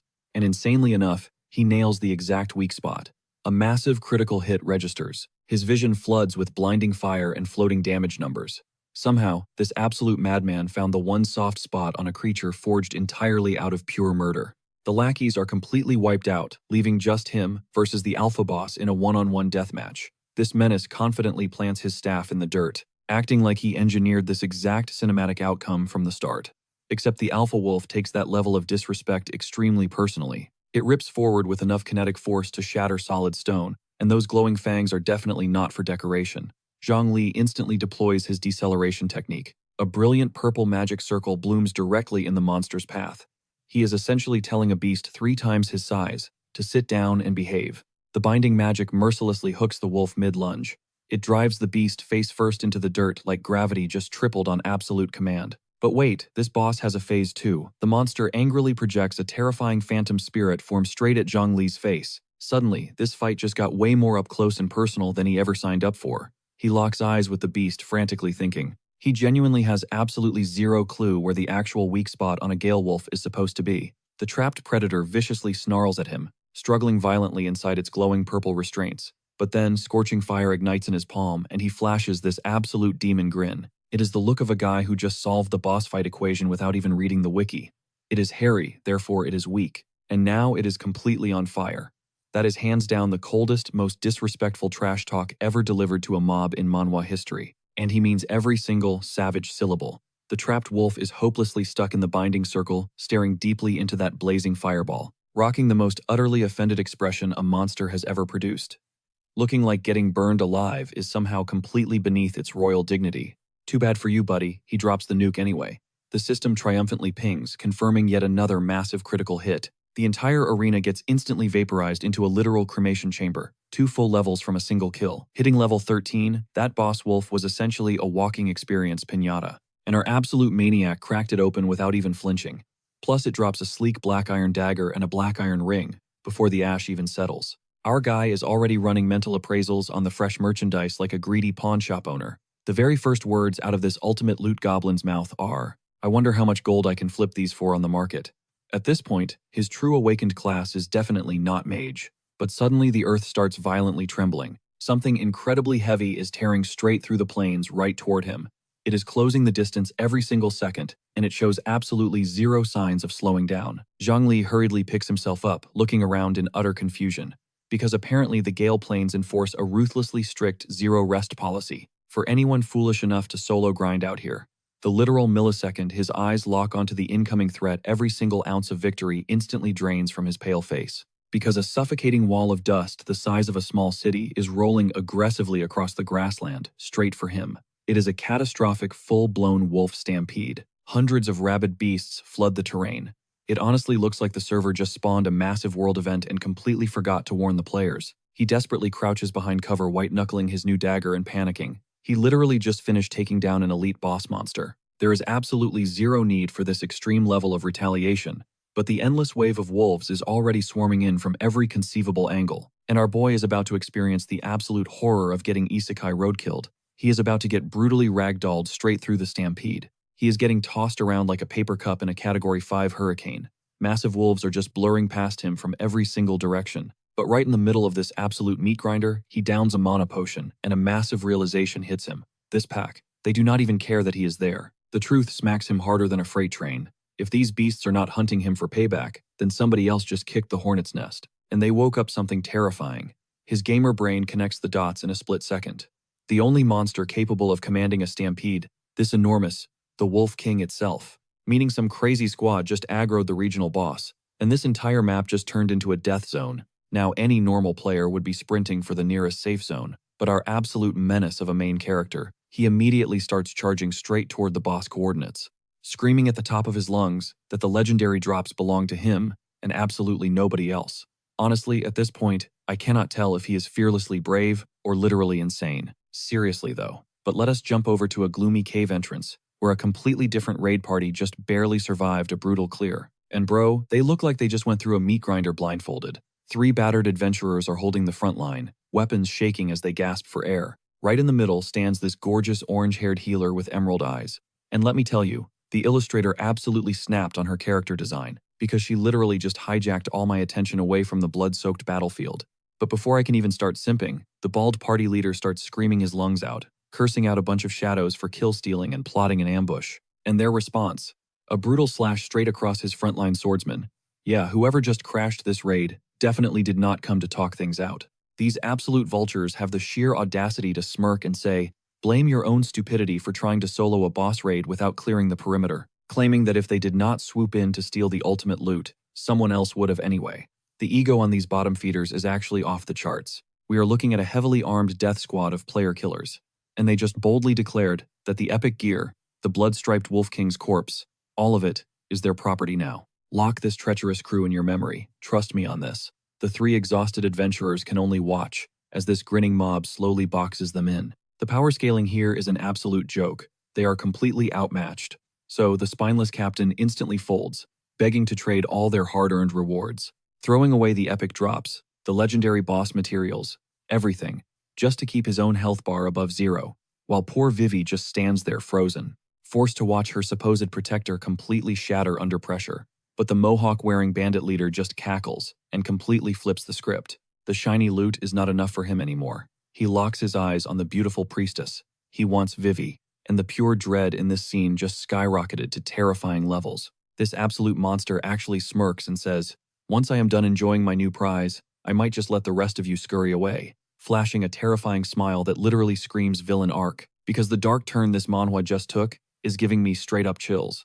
Panicking Vivi desperately screams for her captain to do something, and this pathetic excuse for a warrior, this absolute trash-tier leader just stutters, pleading Vivi, please do not hate me for this. Bro is literally sobbing about his own survival, fully prepared to sacrifice his innocent support class to a pack of wolves, just to save his own pathetic skin. I am not exaggerating. He is officially the most garbage character in this entire series, and that is saying a lot. He actually lunges to grab her, as she weakly whispers, no. And honestly, the ultimate betrayal coming from her own guildmate hits way harder than any bandit blade ever could. Her back slams against the jagged cavern wall, her escape route completely blocked, as she tearfully begs these monsters to stay back. And I swear, if our main character does not drop into this scene in the next 5 seconds, I am throwing hands with the author. A filthy hand violently snatches her arm as her desperate pleas echo through the cave. The absolute despair in her eyes is heart-wrenching, because she fully realizes that no hero is coming to save her, until a blinding flash of azure lightning absolutely obliterates the darkness, carving a path of pure destruction straight through the bandit front line, instantly serving every single one of these degenerates a lethal dose of high voltage. The entire battlefield goes completely dead silent. Time literally freezes. The player killers, the cowardly captain, even a stunned Vivi. Not a single soul can comprehend what kind of godly tier magic just nuked the area. The Mohawk boss is absolutely seething, with static electricity literally smoking off his charred scalp. He furiously roars into the shadows, demanding to know who dared to steal his prey. The sheer audacity of this villain playing the victim right now. He violently swings his blade through the dissipating smoke, ordering his surviving goons to charge blindly into the dust, barking at this mysterious powerhouse to step out and show their face. Pretty loud words from a coward who specializes in hunting exhausted low levels. Then, stepping out from the blazing inferno with a menacing, boss-level smirk carved onto his face, the goat himself, Jiang Li, finally enters the chat, casually mocking these losers, pointing out that the sun has not even set and they are already out here farming negative karma. The visual is absolutely iconic. He is literally cloaked in an aura of raging flames, casually resting his demonic skull-tipped staff on his shoulder, smoothly asking if they are truly this committed to being absolute trash. I am telling you, this entrance is easily the most hype, adrenaline-pumping panel this entire manhwa has dropped so far. Triggered by his words, one of the enraged bandits violently lunges at him, bringing down a massive, lethal overhead strike, aimed right for his skull. And Jiang Li, he effortlessly catches the razor-sharp blade with his bare hand, like someone just tossed him a water bottle. Piercing the attacker's soul with an icy glare, he coldly drops the hardest line, "Did I say you could interrupt me?" before instantly detonating a point-blank blast of hellfire so catastrophically huge. The shockwave literally launches that fool and 3 of his closest buddies straight into orbit, because rule number 1 of survival, you never interrupt the main character's monologue. That loudmouth bandit boss who was just playing God, he is suddenly eating dirt, pathetically begging the universe for mercy, and right in the middle of this beautiful chaos stands Vivi, completely paralyzed, watching a mysterious god-tier player single-handedly eradicate her darkest nightmare in less than 60 seconds. Trembling, she slowly looks up at her blazing savior, tears of disbelief spilling down her cheeks as she softly whispers, "Is it really you?" Meaning this girl already has Zhongli completely figured out. We just walked straight into some hidden lore nobody gave us a heads up about. Meanwhile, Mohawk Guy is out here doing mental gymnastics for the first time ever. Why? Because half his crew just got wiped off the map in one single devastating combo. Dude is just standing there gripping his tiny blade, probably deeply regretting his entire career choice as a local thug. But this absolute clown somehow gaslights himself back into feeling brave, thinking that at the end of the day, Zhongli is just a frail spellcaster. And apparently in this universe, being a mage means you are basically made of glass and incredibly easy to jump. So he commands his entire mob to rush our boy all at once, screaming at them to interrupt his casting, and these mindless goons actually blindly obey. Except Zhongli just effortlessly summons a blazing inferno in his palm, looking chill like he is just warming up by a cozy winter campfire. He casually wonders out loud why these fools are sprinting at him, like they are practically begging to get sent straight to the afterlife. Then he unleashes a blast of fire so incredibly savage it turns the whole ambush into a literal barbecue, roasting them while asking if they are truly in a rush to meet their ancestors. The Mohawk leader barely dodges the blazing heatwave, while one of his henchmen completely eats dirt face first, his weapon flying off into orbit like it just violently quit its job. This boss bandit is experiencing a total system crash right now, because how on earth does a beginner fire spell hit like a massive freight train? He starts screaming that it is only a basic tier skill, claiming that this kind of insane damage output defies all logic, because every single blade in their squad just clattered to the dirt simultaneously, dropping like the most beautifully coordinated resignation letter ever written. And the Mohawk guy, the same toxic predator, acting so tough 5 minutes ago. Yeah, he is currently eating dust on the ground, pleading that this whole ambush was just a massive misunderstanding, desperately trying to smooth talk his way out of death like it is a minor traffic violation. Then this absolute rat switches up to bribery mode, begging Zhongli to grab Vivi and walk away while desperately leaking intel that the Bloodrune Wolf King is lurking deeper inside. But our main character is officially done talking. He manifests a spear of ice packed with so much pure killing intent it freezes the entire negotiation, telling these thugs that since they chose a path of violence, they better be ready to choke on the consequences. And that freezing lance absolutely shreds through Mohawk's chest, punching his ticket and printing the final receipt for every wicked sin he has ever committed. Coughing up a puddle of blood, this clown still has the absolute nerve to talk trash, threatening that the Bloodwolf mercenaries will hunt him down for brutal revenge, which honestly shows some highly impressive dedication to being completely delusional until his final breath. Meanwhile, Zhongli just sits cross-legged surrounded by defeated enemies, casually scrolling through his skill cooldowns like he is double-checking a boring grocery list. He realizes his recent level up just massively upgraded his entire combat arsenal, right before Vivi approaches to offer her sweetest gratitude. And please understand that the artist definitely picked this specific camera angle for a reason, because her beauty is absolutely breathtaking here, striking him from every single angle with a smile pure enough to heal the world. Admitting she honestly never expected him to pack that much insane power, she confesses she was genuinely worried sick about him. But my guy, Zhongli, is completely oblivious to the top-tier romantic affection being thrown his way. This wonderfully dense, emotionally clueless legend just brushes it off, telling her it is no big deal since she saved him earlier, so now their debt is completely square, acting like he is just paying off a dinner tab, completely ruining a magical moment with the most gorgeous girl in the whole server. Then, without a single ounce of hesitation, this absolute madman invites her to go hunt down the Wolf King boss together, treating a deadly boss raid like he is asking her out for a casual coffee date. The sheer unbothered audacity of this guy is truly legendary. Vivi is mentally glitching trying to process what just happened, realizing this crazy guy just single-handedly dismantled a hardcore mercenary squad, and now he is literally speedrunning toward a major boss room like he has a discount code about to expire. Honestly, her stunned expression speaks straight to my soul. Then the panel hits us with a gorgeous close-up shot, highlighting those stunning, glowing emerald eyes of hers. She starts heavily suspecting he is hiding some incredibly overpowered hidden class, because there is zero chance someone this young should be this broken. And respectfully, my brain has also completely flatlined, staring at this beautiful artwork. They finally step deep inside the dark cavern, and right there waits the legendary Bloodrune Wolf King, a terrifying level 25 boss monster, lounging across the cold stone floor like an absolute demon claiming its territory.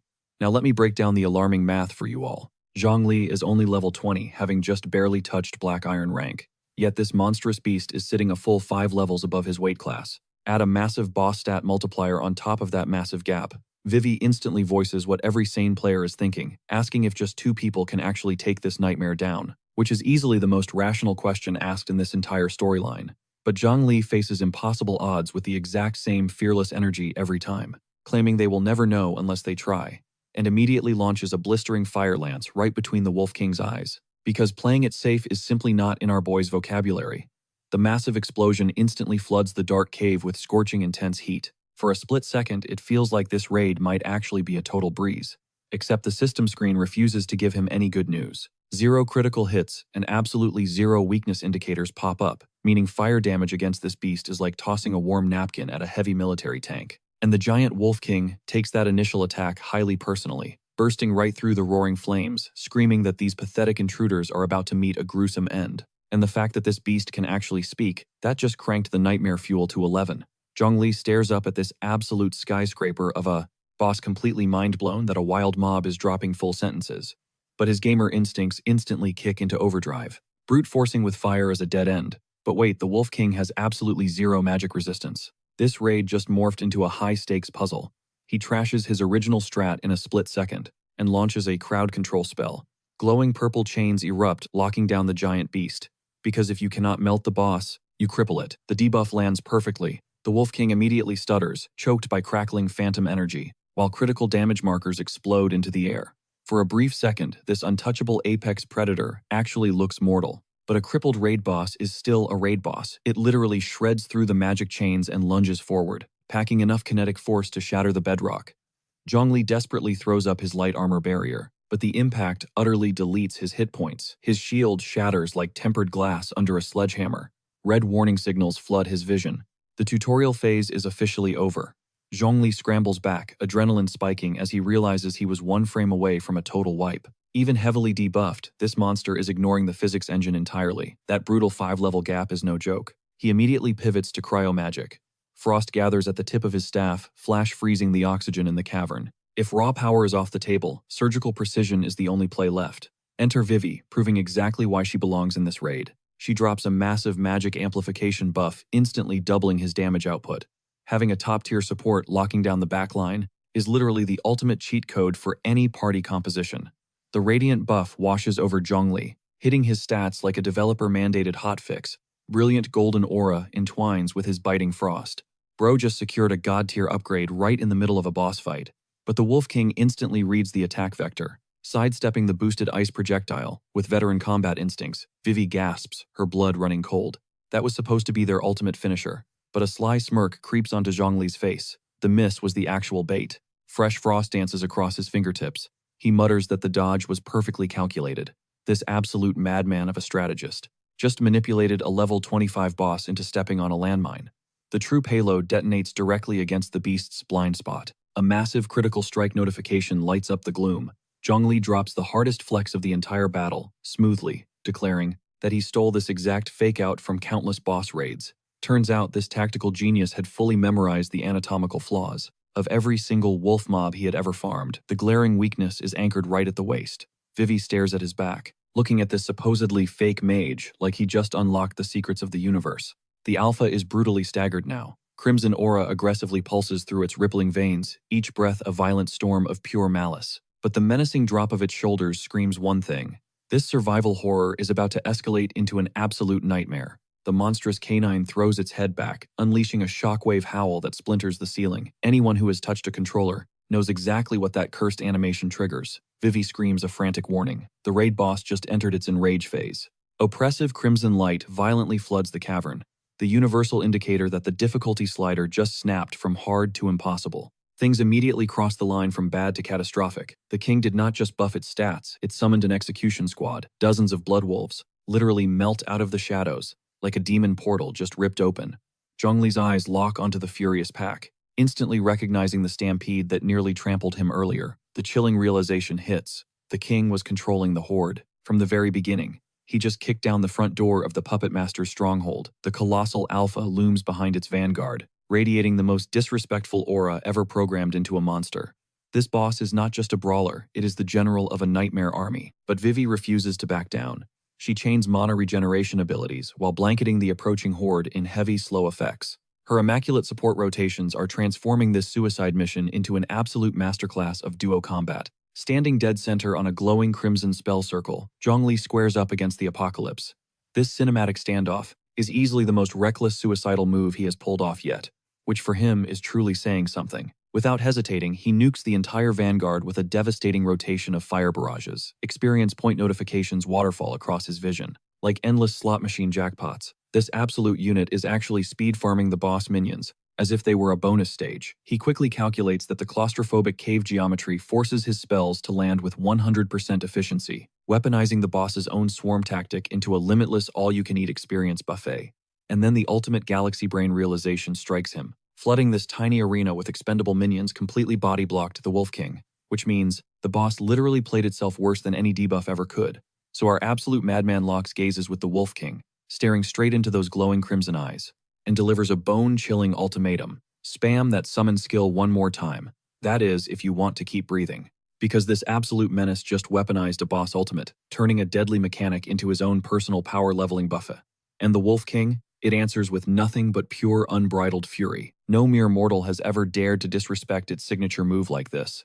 The beast snaps, and this overgrown monster is finally taking off the kid gloves. It launches forward with every ounce of its remaining life force, razor-sharp claws shredding through the very air, aiming straight for Zhongli. And our boy is actually getting shoved backward, completely overwhelmed by the sheer crushing aura of a raid boss that just threw diplomacy out the window. But Zhongli spots the fatal flaw in that reckless assault.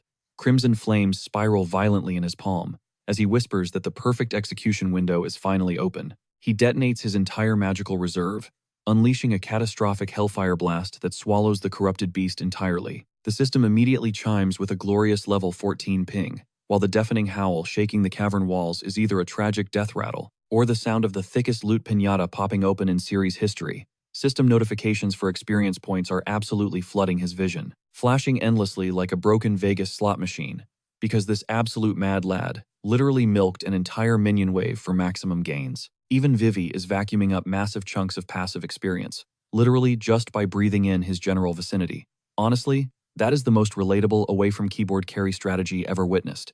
Bam, level 15 achieved, and Zhongli is casually standing in the dead center of a literal wolf graveyard, gripping a magic staff that is radiating pure power, looking exactly like a hacker who just triggered an infinite money glitch. Meanwhile, Vivi is glued to the sidelines, her brain still struggling to process the absolute massacre she just watched. And this maniac, he casually downs a blue mana potion, chugging it down like a heavily caffeinated pre-workout shake, before instantly demanding round 2, because wiping out an entire canine ecosystem was apparently just his warm-up stretching.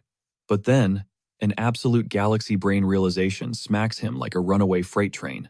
If this raid boss can vomit out high-value minions on command, why on earth would he ever touch grass to grind regular trash mobs again? The majestic Wolf King is literally shivering in its boots right now, realizing its entire bloodline of summons just got instantly evaporated. This oversized mutt is having a massive existential crisis, desperately wondering who the actual apex predator in this dungeon really is. Zhongli just hits it with the most disrespectful shoulder shrug in combat history, silently informing this level 25 raid boss that its shelf life has officially expired. The negotiations have entirely broken down, so he starts channeling one final catastrophic ice arrow, radiating the chaotic energy of an employee cashing out a massive severance package. This tragic beast has been thoroughly farmed for all it is worth, and it is finally time to punch the final receipt. The piercing frost projectile shrieks across the cavern air, while the broken boss desperately curses him out as a literal devil, which coming straight from a demonic dungeon entity, that is honestly a glowing 5-star Yelp review. The freezing bolt violently punches right through its corrupted torso, as it howls its final demonic curse into the void, and honestly, that might be the most flawlessly accurate character assessment in this entire manhwa. The entire dungeon structure violently shakes as rocks begin to plummet, and our girl Vivi magically skyrockets straight to level 21, carried purely by that sweet shared experience radius. Boulders are crashing down like the cavern itself is giving them a standing ovation, while Zhongli effortlessly hits level 16 with an absolute menace of a smirk, casually flexing about, snatching 3 entire levels, plus a literal mountain of premium drops from one singular instance run. Vivi is just frozen on the floor, her jaw completely unhinged at the monumental haul this absolute lunatic secured, staring blankly and asking the exact question every single viewer is thinking, because she just witnessed a gamer systematically abuse a boss mechanic, turning a desperate summoning ritual into an infinite experience loop, leaving her deeply questioning the dungeon hierarchy. Was Zhongli the actual raid boss all along? Suddenly, this clueless Giga-Chad waves her over with zero urgency, acting like he just found a shiny pebble on the playground. Instead of sorting through the bloody aftermath of a dungeon boss assassination, he casually tosses a brilliantly glowing magical staff into her hands, coolly declaring it as her rightful slice of the loot pie. Both hands instantly slap over her mouth in absolute disbelief, stuttering out that she was literally just dead weight the entire time, which is easily the most painfully wholesome moment to ever happen inside a blood-drenched murder cave. But Zhongli instantly vetoes that imposter syndrome, reminding her that her clutch mana restoration saved the run, not to mention those crucial damage buffs, looking her dead in the eye and calling her a top-tier support, someone he absolutely needs by his side for the brutal trials ahead. And this oblivious gamer literally has zero idea how much emotional damage he just dealt. Vivi hugs that magical staff to her chest, vibrating with the exact energy of a girl who just got a diamond ring, her inner monologue completely melting over the fact that she actually matters to him. And the manhwa artist absolutely snapped on this panel, beautifully reminding us why she was genetically engineered to conquer the YouTube comment section. The duo finally pushes deeper into the echoing abyss, while Zhongli immediately pops open his system interface, ready to inspect the golden twin skill books the boss just dropped, the lightness spell and the swamp spell, and you can literally see the dopamine rushing through this man, tearing through his post-battle loot like an ecstatic kid on Christmas morning. But here is the absolutely wild part. Both of these magical arts dropped with their proficiency already maxed out. Suddenly, the entire battle choreography clicks into place, explaining exactly how that massive beast completely ignored his movement debuffs earlier. That overgrown puppy had a built-in speed hack hardwired into its system the whole time. But then, the details of the swamp spell completely hijack his attention, an area of effect crowd control that can lock down entire enemy squads simultaneously. Oh yeah, you can practically see the hyper-optimized gamer spreadsheets calculating behind those glowing eyes, mentally logging that strategy to absolutely wreck the next mob wave. Our boy gets violently interrupted by Vivi screaming his name. She is practically vibrating with hype, which is wild considering they are literally chilling in a graveyard of slaughtered wolves. But her excitement is justified. She just spotted a ghost orchid, a radiant neon purple blossom straight out of a mythical fantasy world that is somehow sprouting right in the middle of a slaughterhouse. Zhongli instantly shifts into expert appraiser mode. He breaks it down for her, explaining that for awakened hunters, this thing is total trash. But for ordinary humans, it is an ultra-rare, top-tier miracle drug. Hearing that, Vivi basically gets cartoon dollar signs flashing in her eyes as she calculates the insane market value. Playing fair, our main character splits the loot right down the middle, handing her one. Vivi locks eyes with him, flashing absolute gratitude. With the most wholesome, heart-melting smile this manhwa has blessed us with so far. These two are straight up going on a romantic side quest, surrounded by monster carcasses, completely oblivious to how unhinged that is. But the mood shifts heavily. Zhongli gazes at his glowing flower, his expression softening into something deeply personal. He opens up, revealing his mom is just a regular human. Her body is completely breaking down after decades of brutal labor and grinding sickness. He clutches the petal, praying this miracle herb will finally bring her some relief. Vivi just stares at him, her eyes practically overflowing with affection. Talk about a massive character pivot. He swapped from ruthless boss slayer to the ultimate devoted son in the blink of an eye, instantly maxing out his charm stats. But before the romance can fully bloom, reality crashes back in. Vivi catches a weird pulsing glow bleeding through the back of the cavern. She grabs Zhongli by the arm, dragging him toward the mysterious light, because apparently this murder den is an absolute goldmine. He warns her to step back, summoning a blistering sphere of pure arcane fire to blast the barrier. Going from soft boy hours to elite combat mode in a split second gives me serious emotional whiplash. The blast obliterates the stone facade, leaving them staring down a scorching, jagged tunnel that was definitely hiding off the minimap. Stepping through the dust, they both freeze dead in their tracks. This is not some random hidden chamber. It is a massive, undiscovered secret realm. A chaotic, swirling abyss, crackling with volatile blue lightning that looks exactly like the universe accidentally spawned a nightmare mode gateway in the basement. The system notification pops up, tagging it as a level 25. Black Iron rank dungeon named Dark Altar. The catch: it is permanently locked on hard mode, capped exclusively for players level 23 and under, requiring a full party of 2 to 6 people. Yet our absolute madman of a protagonist is already calculating if he can run it solo. At level 16, Vivi, blessed with actual common sense and a desperate will to live, begs him to fall back and restock, considering they literally just survived a massive boss fight. But Zhongli instantly vetoes that logic. With the terrifying swagger of a guy who eats death flags for breakfast, he casually mentions she is totally free to walk away, but promises on his life to protect her, if she steps through that rift. That absolute god-tier line delivery would have any girl within 100 miles throwing caution straight out the window. Vivi responds with a blindingly gorgeous expression, outshining the literal sun. She completely buys into his crazy plan, whispering her relief with the absolute devotion of someone ready to march straight into the abyss for this man. Pumping her fist, she aggressively swears to be his meat shield if things go south. Naturally, the artist decides to frame her in an incredibly distracting curve-hugging outfit right at this exact moment. It makes reading the actual subtitles completely impossible, which I am equally mad and thrilled about. They dive through the vortex, crash landing into a corrupted pitch-black forest as the system instantly assigns them a doom timer quest. Stop the rogue dark mage Garubi from finishing a catastrophic ritual. This screams exactly like the kind of scenario that gets entire parties wiped at 3 in the morning. But Zhang Li only hears the words dark mage, and his loot goblin brain instantly auto-translates that into top-tier magical gear drops. You can literally see the demonic greed sparking in his eyes as he mentally scans the legendary loot tables. Without hesitating, this absolute psycho sprints headfirst into the death trap, screaming about how hyped he is, while Vivi scrambles after him in a panic, desperately pleading for him to hit the brakes. They are officially the most chaotic, underleveled duo to ever disrespect a hard mode raid. But a split second later, Zhang Li drops the playful aura. He snatches Vivi by the wrist, yanking her violently behind a massive rotting trunk and hissing at her to stay down. The sheer velocity of his shift from hyperactive kid to lethal, cold-blooded assassin is actually terrifying. Pinned against the bark, Vivi is completely clueless about what is happening, while Zhang Li peeks around the edge with dead serious predator eyes. He has clearly locked onto a target that you absolutely do not want to aggro by accident. Prowling through the mist is a level 20 skeleton knight mounted on a phantom steed burning with azure hellfire. This random grunt enemy possesses an aura so intimidating it could easily serve as the final boss in a lower tier series. Realizing the absolute lowest tier cannon fodder in this zone out levels him by 4 whole ranks. Zhang Li finally starts sweating his life choices, huddled in the dirt with a girl who has placed way too much blind faith in his sanity. But wait, it gets worse. An entire death squad of skeletal cavalry and shadow assassins is patrolling the ridge. Yet instead of mashing the retreat button, this absolute clown is practically drooling over the massive experience and item drops. His internal survival radar is permanently broken. Too bad their stealth mission completely falls apart in less than 4 seconds.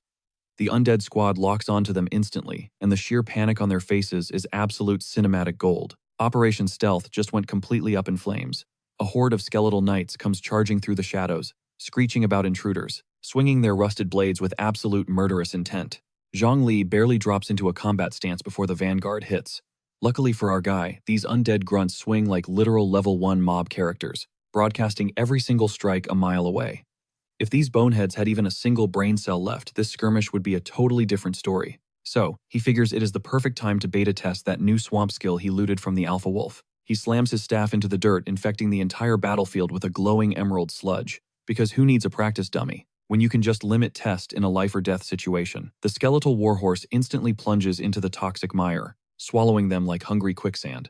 Bones violently rattle as both rider and mount are completely paralyzed mid-sprint. Now here is where our main character goes absolutely feral.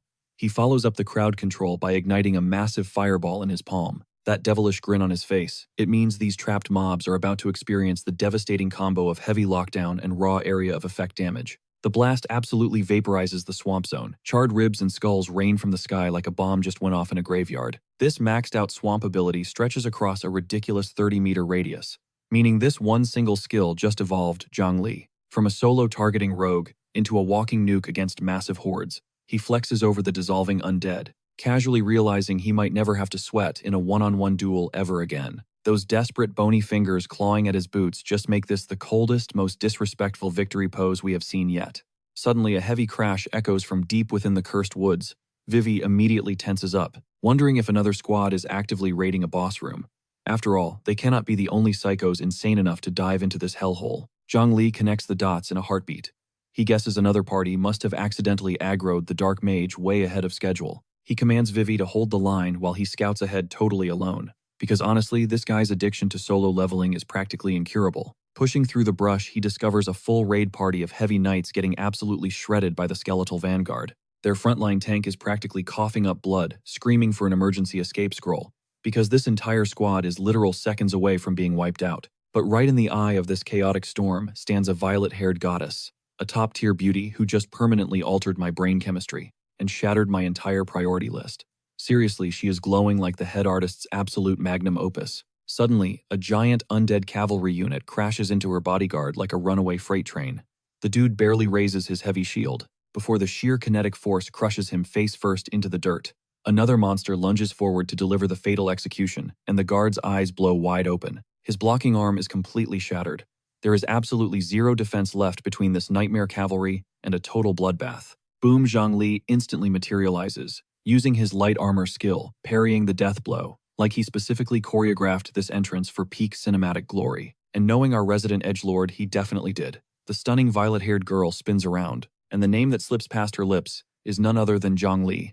That pure, unfiltered shock written across her face screams that she already has some major history with our boy, making their hidden past the spiciest new subplot in this entire run. The squad's captain actually recognizes him too.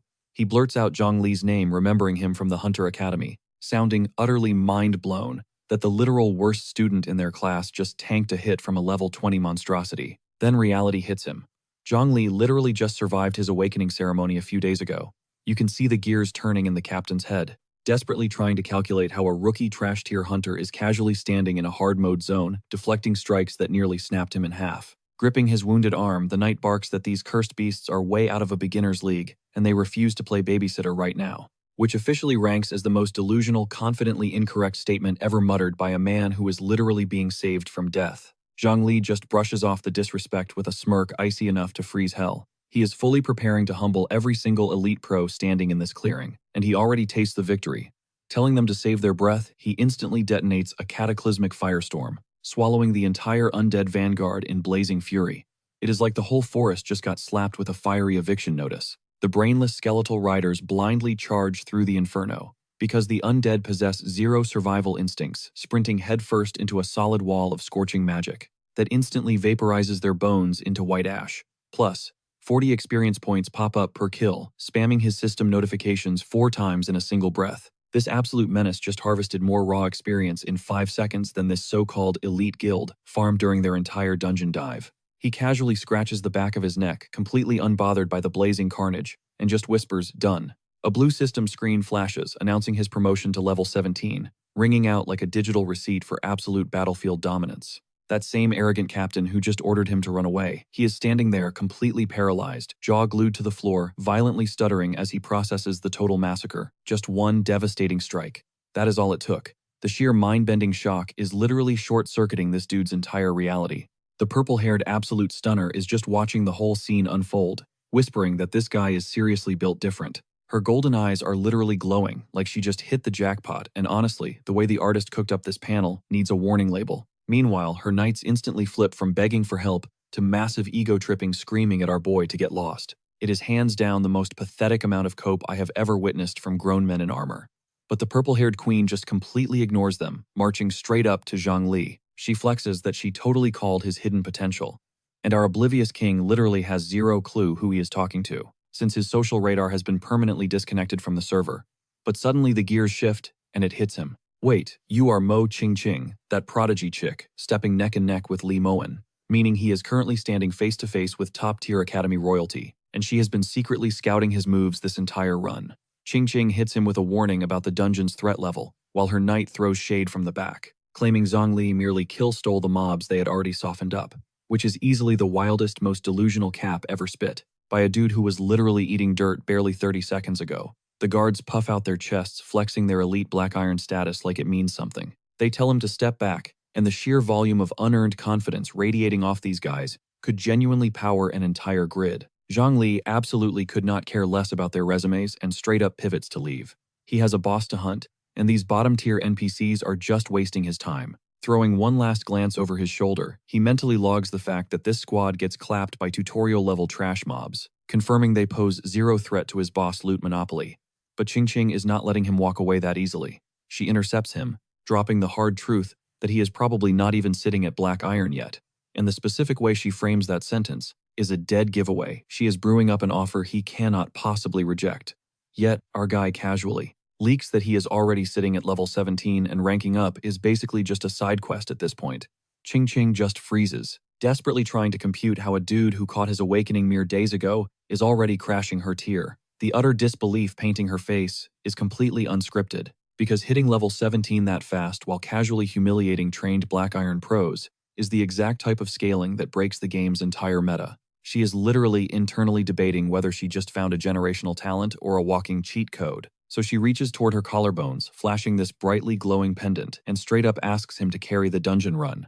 And we need to pause because the specific angle the illustrator chose for this entire negotiation is an absolute hazard to my focus. She drops the payment details, a highly coveted Black Iron promotion gem which she plucks right out of thin air via the necklace, looking like an absolute magician casting a spell to make guys agree to literally whatever she wants. Zhongli actually shows emotion for the first time all season, going wide-eyed, because he recognizes that jewelry as a spatial storage artifact, meaning this girl is casually rocking a physical inventory slot around her neck, and the sheer amount of money she must come from suddenly hits him like a truck. He finds himself deadlocked on the crystal, resting right against her skin, his internal processor working overtime trying to calculate the insane market value of that gear, completely ignoring how incredibly sus it looks to be staring exactly there. Suddenly, they are both flushing deep red because she is offering the loot and he is just respectfully staring into the void. Neither of these two has the social stats required to navigate the thick, awkward tension that just spawned in the boss room.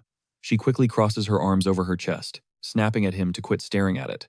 And the heavy vagueness of what it actually means just dealt massive critical damage to our boy's innocent reputation. Shaking it off, she breaks down the mechanics. Hitting Black Iron means you either sweat through the official trial or cheat the system by popping a promotion gem. And let's be real, at this exact moment, she could be reading off a grocery list and Zhongli would be entirely locked in. His min-maxing gamer brain finally reboots, realizing those gems are usually way too pricey to ever justify buying on his own. But with his cracked leveling pace, he is going to hard cap at 20 before the raid even finishes. Without that rank-up item, all that juicy end dungeon experience goes straight down the drain. He takes the deal, but instantly demands that Ching Ching bench her useless bodyguards, flat out refusing to share his hard-earned experience points with actual dead weight. The lead knight practically pops a vein in his forehead over the sheer disrespect. The squad goes ballistic, screaming that there is zero chance they are letting their VIP dive deeper into a death trap with some random solo player. And honestly, looking through their lens, this entire setup is screaming major red flags. But Ching Ching just folds her arms savagely, stating she is entirely over their whining, and commands them to pack it up and leave. The ice-cold boss energy rolling off her tone instantly reminds the whole room exactly whose bank account is funding this operation. The captain swallows his pride and caves, but throws down one final condition. They have to stress test Zhongli's actual combat chops before abandoning their client with a literal freshman inside a murder zone, which no cap is the first logical thought to ever leave this dude's mouth. He whips out his blade, aiming the steel right at Zhongli's chest from across the dirt, demanding he back up all that talk. Meanwhile, Ching Ching is just chilling on the sidelines watching the drama pop off, looking like she specifically ordered dinner and a show for this raid. Not backing down, Zhongli sparks a blazing flame in his palm, letting the knight know he is more than ready for the smoke. He better brace himself since playing it safe simply does not exist in his playbook. We are officially looking at the fastest beatdown ever documented. Off to the side, Vivi finally closes the distance, kicking off the mandatory introduction phase between the ladies. Qingshan discovers Vivi actually goes by Shu Wei, and suddenly, we witness top-tier beauties forming a connection. All while the guy they are hyper-focused on prepares to absolutely vaporize a plated warrior 20 feet down the road. Qingshan instantly squints, catching onto the undeniable physical proximity between Vivi and Zhongli. The envy meter is officially off the charts right now, as this love triangle constructs itself live on camera. Meanwhile, our boy remains completely blind to the romantic bloodbath brewing right above his dense skull. Qingshan wastes 0 seconds hooking onto his bicep for a quote-unquote private chat. Vivi straight up panics, realizing the turf war has officially kicked off, and this absolute clown just stands there looking like the last available seat on a crowded bus. But the romance plot pauses immediately. Why? Because a level 27 nightmare, dubbed the Skeletal Dog Chieftain, spawns straight out of the shadows. Dripping in toxic violet aura, this monstrosity turns the previous Wolf King into a literal teacup poodle by comparison. Just as this beast enters the shot, our guy discovers a game-breaking glitch in his arsenal. He can dual cast abilities simultaneously. Merging them threatens to birth a completely unprecedented class of destruction that this universe has never witnessed. This absolute madman conjures a flaming sphere the size of an entire transit bus. He casually warns the armored dude that his strike runs a bit large, asking him to just tough it out. The heavily armored warrior stands frozen behind his shield, staring down a literal miniature sun falling from the sky. He manages to stutter out a complaint about facing a novice caster, but the brutal reality sinks in before he finishes speaking. Because 0 rookies possess the raw output to deep fry an entire neighborhood block. Every life choice flashes past this dude's retinas. He actually starts chanting his final goodbyes on loop, just to sell the tragedy, since dropping the line once lacked sufficient desperation. But then, the massive flames dissolve into thin air right at his back. Suddenly, the exact same guy who mentally drafted his testament moments prior suggests a draw, acting as if he controlled the situation. Our main character brushes the final sparks from his knuckles while flashing an unbelievably arrogant smirk. He essentially dares the guy to keep swinging if he feels lucky. I have honestly never seen a spare life handed out with such intense disrespect. This right here marks the pinnacle of pure, unfiltered delusion. The dude spins around and praises our boy's skills as decent but inferior, claiming everyone survived only because he held back his true strength. His squad drops a quick respectful nod to Qingxin before announcing their immediate departure. The sheer velocity at which fully trained adults fled from a first-year student belongs in a tactical textbook. The second those guards vanish, Vivi dashes straight into the frame. She physically clings to his side, pleading for a permanent party invite after surviving that absolute trauma. His clueless response, a vague promise to try, but Qingxin stands firmly in the background, analyzing the entire embrace. Her piercing gold stare basically scans his entire relationship history. She knows for a literal fact that a girlfriend was never mentioned on his profile. The intense physical contact severely triggers her defenses. Finally, the two ladies exchange formal greetings. Qingxin establishes dominance by claiming classmate status, while Vivi brightly announces her actual name, Shu Wei. Caught in the middle, our protagonist remains blissfully unaware that he is the active battleground. Qingxin tightens her striking gaze. She internally calculates their intimacy level, instantly upgrading Vivi's threat status from random bystander to active enemy. Countering instantly, she locks onto his arm and demands a highly exclusive, one-on-one conversation. Vivi looks completely shell-shocked, utterly stunned by how fast the aggression leveled up. Qingxin dives straight into his chaotic awakening process. Yet this hopelessly thick dude maintains absolute eye contact and labels himself a basic spellcaster, all while hovering inches from a girl wearing the most incredibly distracting tactical gear imaginable. But then, he drops a massive philosophical flex, claiming unique classes are not required for true power. The absolute adoration radiating from her eyes confirms his speech, hit with maximum cinematic impact, on a gorgeous woman. He leans in with a devastatingly confident smile, whispering that he forged his own path to the top. Somebody needs to hand this guy a mirror so he realizes he is effortlessly conquering her affections entirely by accident. Mere seconds later, the grind set takes over as he boots up an agility buff, throwing himself right back into the slaughter. Because flirting fades but leveling up is eternal, he begins violently erasing undead enemies in every direction. Those sweet 40-point experience drops are splashing across the screen like festival fireworks. The interface casually announces his promotion to level 18, proving he treats this deadly zone like a morning workout routine. Deep in the foliage, Vivi and Qingxin crouch together, witnessing the woodlands get completely torched. Qingxin questions if he constantly operates on this level of insanity. Vivi brushes it off, admitting she also panicked, initially discussing his terrifying power like a mildly annoying habit. Immediately, Qingxin shifts into detective mode, catching on to Zhongli is literally spamming tutorial tier moves but somehow dealing endgame damage, and it is driving her absolutely insane. The stats are just not adding up. But hold on, because the difficulty is about to spike hard. The level 27 Skeleton Knight Commander finally drops into the arena, mounted on this undead steed, and radiating enough dark purple aura to fuel a horror movie franchise. But the second Zhongli spots that boss health bar, he actually grins like he just hit the jackpot. He instantly summons a marshland magic circle, and literally asks if there are any more bosses on the map like he is ordering fast food. The undead general immediately blitzes forward with its bone squad, and Zhongli flexes, saying numbers do not mean a thing.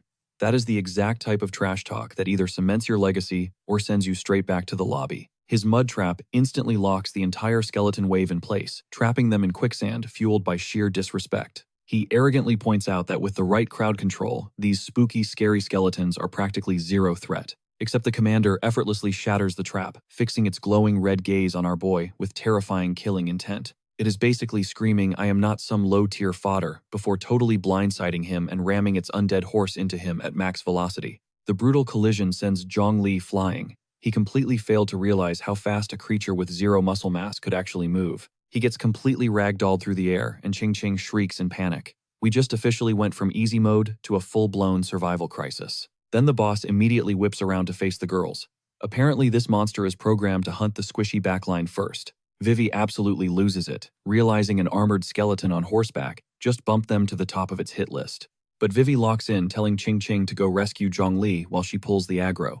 Do not sleep on this girl, because she just willingly challenged a boss 10 levels out of her league without a second thought. Ching Ching is visibly shaking, openly admitting she is scared out of her mind. Yet her face shows she is completely ready to step up and risk it all. Honestly, that one determined stare gave her more aura than the entire royal guard. But before anyone has to make a heroic sacrifice, a gigantic frost javelin tears across the battlefield. Zhongli casually interrupts the panic, telling them to stand down. The frozen spear detonates directly against the skull of the commander, shattering its dark iron helmet like glass. Our guy is already standing tall, gripping his weapon, while neon blue magic surges off him in waves. It looks like taking damage just hyped him up. Ching Ching frantically asks if he is okay, totally ignoring the fact she just watched him get run over by a literal horse.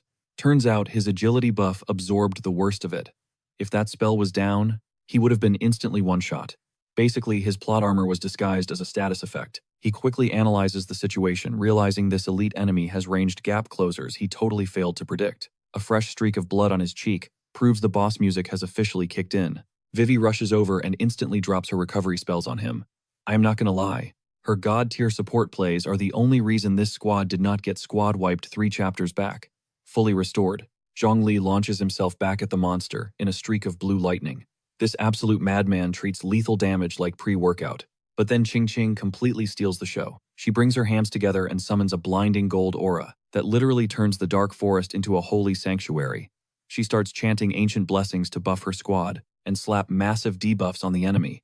The illustrator drew her radiating pure goddess energy, and it is doing absolute numbers to my heart rate. That radiant energy detonates across the battleground like someone just dropped a flashbang of pure divinity. Caught in the blast zone, the undead general and its skeletal steed start physically melting from the holy pressure.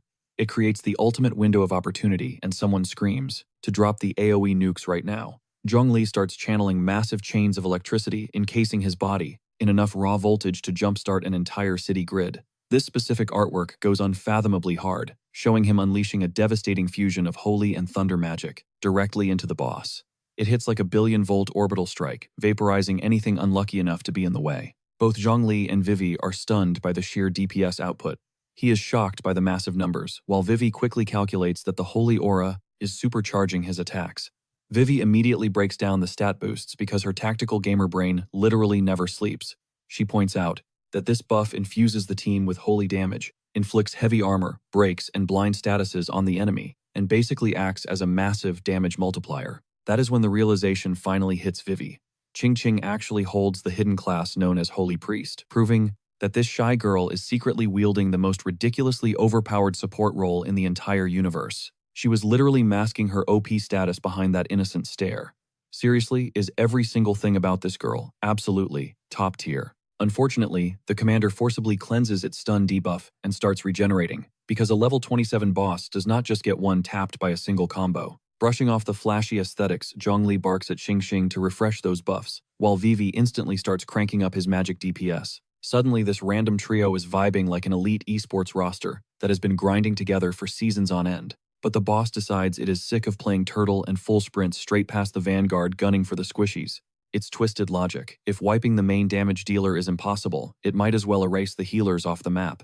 That hulking monstrosity brings its greatsword crashing down like a meteor strike, instantly pulverizing the bedrock into dust. Throwing their hands up, Zhongli and Xing Xing throw down an absolute fortress of golden radiant shields just in the nick of time. The creature staggers back, screeching in pure disbelief, finally realizing this supposed trash-tier squad just tanked its ultimate attack. A brutal counterstrike absolutely fractures the undead overlord's skull, ripping a genuinely agonizing howl straight from its non-existent lungs. Since dropping radiant attacks on skeletons is literal, aimbot behavior, a blinding column of divine energy pierces straight through the suffocating tree line. You could probably spot this beacon from miles beyond the gate, looking so high budget it belongs in a AAA gaming trailer. As the smoke clears, this once terrifying tyrant is literally gasping for air, trembling as its entire HP pool gets absolutely melted down to 1%. Yet this crumbling fossil actually has the absolute nerve to shriek for a timeout, desperately begging for a few more seconds of borrowed time. Too bad Zhongli locked onto his target ages ago. Our guy literally dive bombs out of the stratosphere, weapon drawn and locked on the boss's neck. He roars his presence to the world, radiating that main character energy of a dude who has literally spent decades training for this exact fatality. That final strike slices straight through the monster's armor like a hot knife gliding through absolute butter. Freezing shockwaves ripple through every single vertebra, shattering the skeleton into a million icy fragments until a revive is mathematically impossible. Touching down gracefully amid the swirling frost and bone shrapnel, our MC casually calls game over. That hyped-up level 27 menace meant to be an absolute party wiper just got reduced to a minor stat boost in his leveling journey. The interface immediately spams him with insane loot, bumping him to level 20, and dropping a rank C bone spear manual that basically grants homing missiles. Only one problem, his loadout is completely full, meaning he is forced into that painful gamer dilemma of choosing which trusty move gets the delete button. Plus, there is a massive catch. Unlocking it demands a black iron tier, leaving the book sitting uselessly in his inventory for the time being. Right on cue, Xingxing slides up to his side, flashing an adorable grin before casually tossing him a black iron upgrade crystal like it is a down payment. She claims it is strictly business. Boosting his stats helps the squad survive, ensuring he does not miss out on farming future zones. Honestly, that might be the absolute slickest sugar mommy flex anyone has ever pulled inside a literal death trap. Cheeks glowing crimson. She drops the formalities entirely surrounded by a sudden aura of glowing effects, and shyly asks him to drop the titles and just use her first name. The illustrator cranked the romantic filter so high on this frame that my monitor started sweating. But our completely oblivious protagonist just snatches her palm into a super aggressive bro shake, promising to pay her back, totally clueless that skin contact just made this girl's heart rate break the sound barrier. Flashing a blindingly innocent grin, he swears to double his return on investment down the road, leaving poor Xingxing burying her face in her hands, barely hanging on for dear life from the sheer riz. Meanwhile, the magical cherry blossoms floating around them are pushing the romance agenda way harder than they are. Cutting back to the surface world, the head bodyguard finally discovers his troops abandoned their VIP heiress. Underground, with a literal nobody. The absolute look of sheer, unadulterated terror on this guy's face deserves its own exhibit at the Louvre. Marching straight up to the portal, where his useless squad is chilling, he absolutely loses his mind, roaring at them for being so incredibly stupid. He is radiating the exact vibe of a dude who just watched his career get flushed down the toilet. A random grunt frantically attempts damage control, stammering that while Zhongli might be a rookie, his stats are cracked, so they are probably totally fine down there. But the sheer panic in his voice proves he is overdosing on pure copium. Right on cue, a fresh duo drops into the scene. A battle-scarred boomer named Uncle Fu and a chunky goggle-wearing teen who starts aggressively shouting that the vibes are entirely off. Whenever high-level backup pulls up looking this stressed, you already know the plot armor is about to get tested. Suddenly, a global alert flashes across the zone. The instance has forcibly mutated into a hellish abyss tier. Wasting zero time, Uncle Fu drafts every single elite player under level 25 to charge the gate immediately, screaming that the VIP is basically on death's door. Translating from gamer terms, the tutorial is over, and an absolute slaughterfest just began. Meanwhile, back in the danger zone, Vivi is chilling in the canopy playing scout. Zhongli is meditating on the forest floor to restore mana, and Xingxing is running perimeter defense. Suddenly, Vivi's radar pings hard. She whips her head around, demanding whoever is hiding to show themselves. Stepping out of the darkness is a gigantic, razor-sharp talon leaking pure suffocating malice. A deep, sinister voice echoes from the void, questioning if they are the rats invading its territory. Just sizing up that single foot is enough to confirm this is not some throwaway mini-boss. The nightmare steps forward, parting its jaws to reveal endless rows of meat-shredding fangs. It flashes a twisted smile, clapping back with a compliment for trashing its underlings, right before dropping a terrifying but that notification hits like a straight-up death warrant. The shadows peel back, revealing the ultimate nightmare, a level 30 raid boss named Dark Mage Garubi, towering above our trio and casually announcing that they are about to become past tense. The power disparity here, absolute insanity enough to make a hardcore gamer smash their keyboard. Xingxing goes completely pale, her expression practically screaming pure panic. Because raid bosses do not just roam around hunting players, the game mechanics are officially broken. And just when you think the vibe cannot get any darker, the camera pans to Zhongli totally grounded in a meditative trance, absorbing the promotion gem as he forces a rank ascension. Xingxing clocks the reality instantly. Snapping him out of this state means instant death, so their heavy hitter is currently a sitting target. Clenching her jaw, she whispers that they have to run the clock. Right on cue, heavy steel crashes against the stone behind her back, as a squad of armored knights flexes their entry. Uncle Fu and his rescue team literally speed ran the entire zone just to make the save. Sprinting forward, the veteran desperately checks if his young lady is safe. Hearing his voice, Xingxing breathes out his name, completely shedding her panic aura now that the heavy cavalry has arrived. Without missing a beat, the backup squad rushes the monster, forcing Garubi to actually look down and mumble about the extra bodies. This proves the twisted sorcerer fully planned a 3 versus 1 slaughter and got caught slipping, but the Dark Mage gives zero cares about the numbers disadvantage. labeling them as minor bugs before weaving his hands to trigger a massive earth tremor technique. Because when you are level 30, backup is just extra fodder. Jagged amethyst pillars explode upward, turning the floor into a literal meat grinder, launching armored guards into the stratosphere. Covered in dust, the squad captain staggers up and drops a wild taunt, mocking the monster for relying on its high stats, claiming it lacks real skill. Honestly, this is the second time today this dude has barked at an entity that could vaporize him, and I am convinced his survival instincts are broken. Garubi does not even blink. Instead, he casually spawns an apocalyptic black hole right above the captain, literally eclipsing the ceiling. The completely humbled guard just stares up, barely choking out a bewildered gasp. Then the void rips open, birthing an absolute unit that instantly makes the previous undead mini-boss feel like the tutorial level. A skyscraper-sized fiend slams onto the battlefield, fracturing the bedrock upon impact. The system flashes a terrifying title, Lower Demon Lord. The behemoth stretches its wings, bellowing out to demand who dragged it from the underworld. The spectacled squadmate loses his absolute mind, shrieking its species name, because dragging a deep abyss fiend into a doomed raid is insane. Dropping to his knees, Garubi bows deeply, presenting the trapped humans as a fresh meat platter for his master. Yeah, the main villain literally just tossed the entire server population into the blender to feed a beast, rocking stats way above their pay grade. Peering down at the trembling party, the gargantuan beast scoffs, highly offended by the low-tier snacks. Giving off massive disappointed birthday vibes, the monster chuckles darkly, roasting them by claiming they barely qualify as dental floss. Down in the crater, the veteran warriors and spellcasters just drop their weapons, mentally logging out. The whole chat is basically spamming game over, crying that their run is finished. And to be real, the vibe is completely chalked. Every single person has given up, until a razor-sharp voice shatters the silence, chillingly asking who they plan on sacrificing. The massive overlord actually pivots, utterly bewildered that a piece of trash mob is talking back to an apocalyptic threat. The dust clears, revealing Zhongli standing tall from his meditation, surrounded by glowing interface panels confirming his rank up to Black Iron tier. His character sheet upgrades, unlocking a brand new skill slot, granting him the broken ability to dual-cast magic. Smirking at his squad, he orders them to stand their ground, because the meta just shifted. A cinematic tight shot captures his neon blue gaze as he coldly announces that this fight is far from over. The raw main character energy in this frame hits harder than the entire Royal Guard roster put together. Watching from the sidelines, Uncle Fu identifies the skeletal magic as a forbidden abyss tier technique, leaving his jaw on the floor as he tries to calculate who this absolute powerhouse really is. Even so, the old man doubts a fresh Black Iron rookie can scratch a boss. Well, watch this. Our boy unleashes a relentless barrage of jagged bone missiles straight at the Titan, delivering a high-velocity middle finger to the Dark Realm. The projectiles punch right through its impenetrable scales, sending dark blood exploding into the air, from a creature that literally viewed them as protein shakes. The sheer whiplash on the face of the monster is absolute cinematic gold. Its arrogant smirk instantly melts into pure, unadulterated wrath as it screams out a lethal promise. The sonic boom of its anger literally warps the atmosphere. Uncle Fu is completely stunned that the shadow magic actually landed a critical hit, yet his combat experience screams that one hit point drop will not win the war.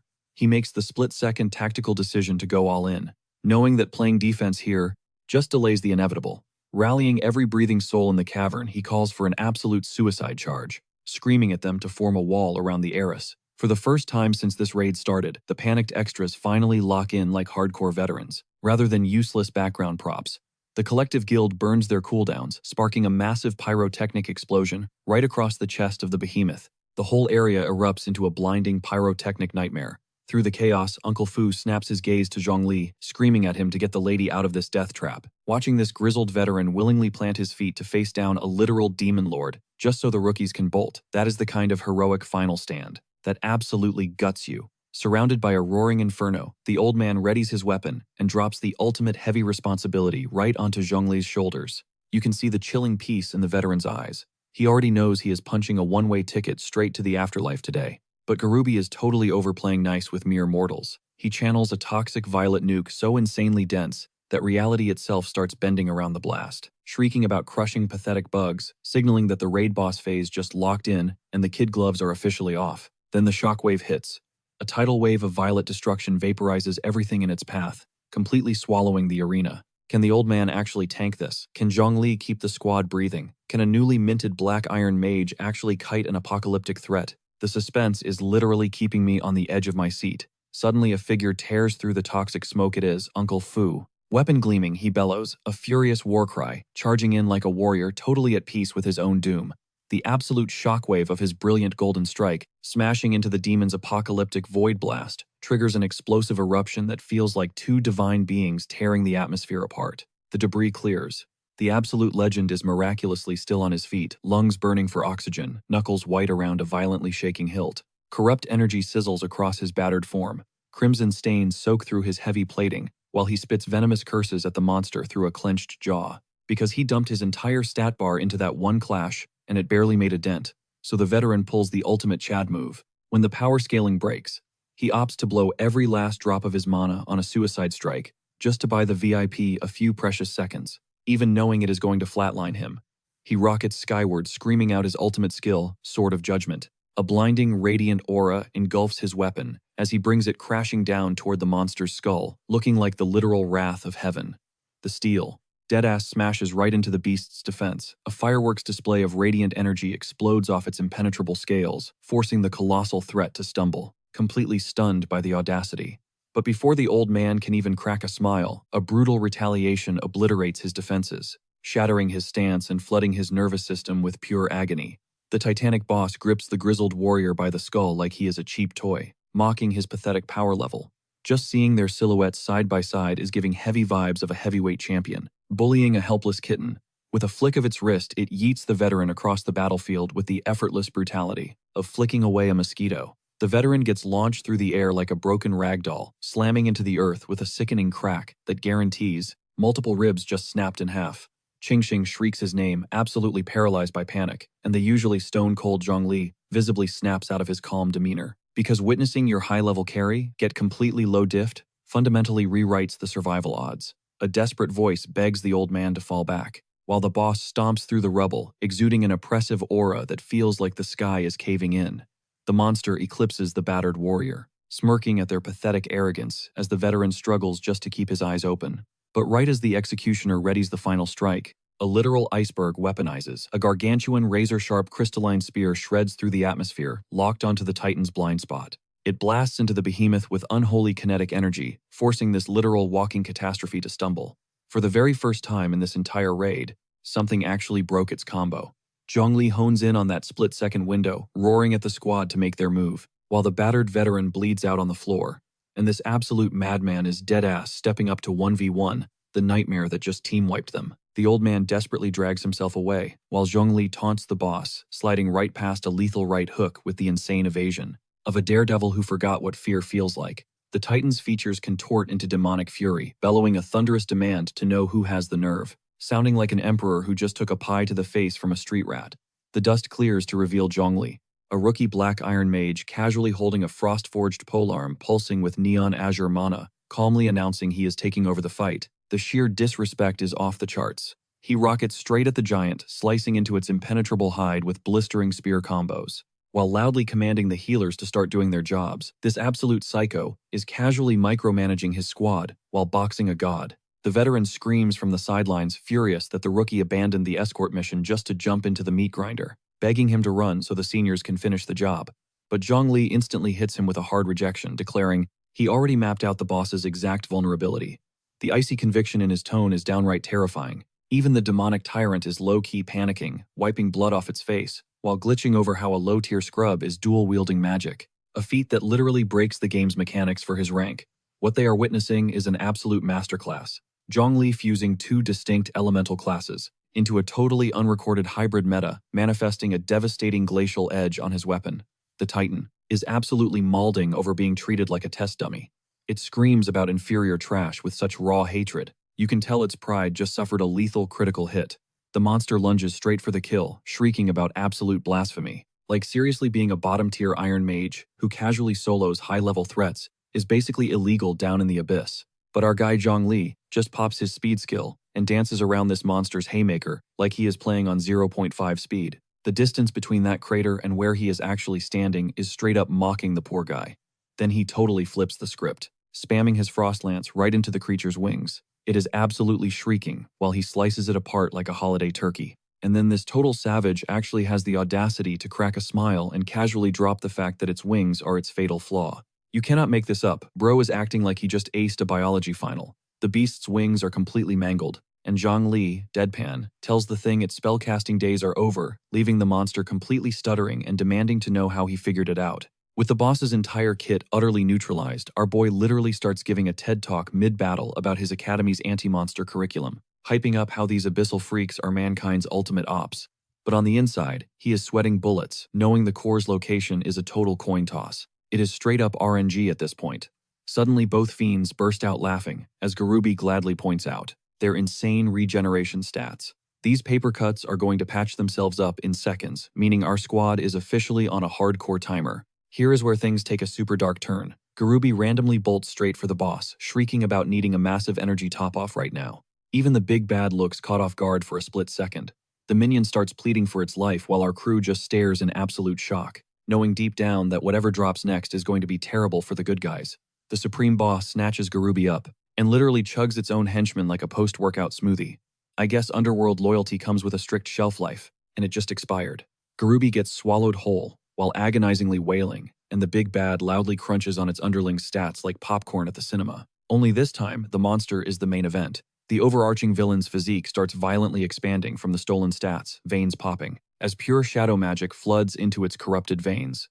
Then the interface flashes a pop-up that legitimately gives me chills. Boss Phase 2 is officially unlocked, and the threat level is off the charts. Now, this monstrosity is glaring at our squad. With enough raw fury to vaporize titanium, it roars out a death threat to the puny mortals, and blast fires a massive purple death laser right at our MC. The sheer kinetic force sends Zhang Li scraping across the shattered dirt like a tossed toy. For the first time in this entire clash, our guy is getting pushed back without a snarky comeback. His brain is going into overdrive, figuring out that while his maxed out dodge stats might save his neck, his barrier magic will absolutely shatter against this newly buffed damage output. Just as things look grim, a blinding gold aura coats his body. The interface absolutely loses its mind, announcing his spell damage just multiplied by 2. No, multiplied by 3. The plug, it is Ching Ching, holding it down in the backline, shining like a literal lighthouse, spamming every enhancement spell in her arsenal. The combat log is just throwing up crazy numbers at this point. Armor-boosted movement, maxed HP passively ticking up. She basically just hard-coded Zhang Li into a glitch. The demonic overlord catches sight of this glowing squad, lighting up the horizon, and actually looks baffled for a second. It is like watching a bunch of bugs suddenly gear up for war. Brushing them off as annoying gnats, the behemoth violently lunges forward. In its twisted head, hitting Phase 2 means the talking stops. Even Zhang Li feels the killing intent spike, quietly cursing about how rough this is. When the confident main character says we have a problem, you know things just leveled up from sketchy to a guaranteed squad wipe. The beast shrieks for their heads and bombs straight toward the backline. But with his velocity buff cranked to 300%, this madman literally teleports across the zone, like his collision physics just glitched out. He drops anchor dead center between the monster and the girls. Weapon drawn, barrier raised. The visual of Ching Ching and Vivi, sheltered safely behind his back while he stares down an apocalyptic raid boss, is sending his main character energy straight to the moon. He triggers his Radiant Guard skill and an explosive gold aura locks around his gauntlets. The prompt confirms his blocking stats just doubled for a second time, turning him into an impenetrable brick wall. The beast's devastating slam crashes into his shield, sending out a shockwave that completely deletes the forest behind him. Yet our boy does not even flinch. But hold up, the nightmare is not over. The fiend starts mutating again, its flesh rotting into a nauseating green and leaking venomous goo, looking like it just took a bath in the underworld's most radioactive sewer. Its massive claws sink into a pool of glowing acid, and suddenly the beast looks totally lost, wondering why the solid dirt is suddenly dragging it down like a tar pit. Surprise, Zhang Li was already 2 steps ahead. He barks at the freak to stay put, as a brilliant rune explodes around the creature, completely freezing its limbs with hard crowd control, and a massive debuff. Standing tall, defending his squad, Zhang Li practically whispers, "Time for a little demonstration." Flexing the absolute aura of a dude teaching a masterclass on why his team is off limits, he unleashes a crazy hybrid spell Thunder Swamp. Blending raw high-voltage strikes with mud sorcery, the beast gets absolutely fried inside its own cage, while hopelessly trying to tear its way out. The boss is officially soft-locked. Blue electricity surges through the monster's veins. It lets out a guttural roar, completely paralyzed, realizing that for the absolute first time in this entire showdown, the tables have totally turned.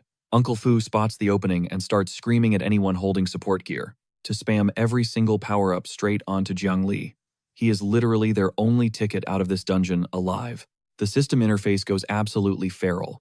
600, 700, 1000% damage boost. Guys, that is not a power-up.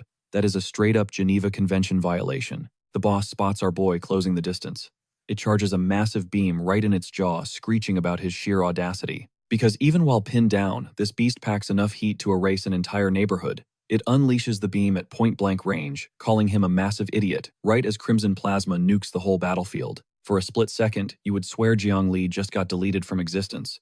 But nah, the goat rips straight through the inferno, gripping a blazing polearm, using an art so insanely cracked that the flames twist into a literal tornado barreling dead center for the monster's chest. Direct hit. The scorching blade carves right through mutated muscle, proving exactly why a 1000% damage multiplier is absolutely broken. The fiend shrieks, cheap parlor tricks thrashing around trying to crush him. Bro, it is taking a giant metal spike to the ribs and still acting tough. The sheer ego on this creature needs its own area code. Suddenly, a massive swarm of flaming bone projectiles fires off like a military airstrike, locking onto every single weak spot Jiangli can see. Total bullseye. They shred through the monster from a dozen different angles, painting the walls red. For the very first time, this boss actually looks mortal. But then Jiangli catches a weird detail, and just casually drops the fact that the beast is protecting its skull way too hard. The monster scoffs back. Who cares if you figured it out right, as it frantically shields its face from a blast that just popped off near its brain, which is literally the same energy as tossing a blanket over a dead body, and asking, "What body?" Jiangli immediately unleashes his brand new combo right into the creature's face. It is an explosive bone spike, a sick hybrid of magic and physical damage that erupts deep inside the flesh. Like a stick of dynamite in a blender, the monster's head gets completely swallowed by flames. He does not even blink before following up. With a gigantic glacial spike formation, he yells that this is the endgame and rams the freezing artillery directly into the unprotected, demonic heart.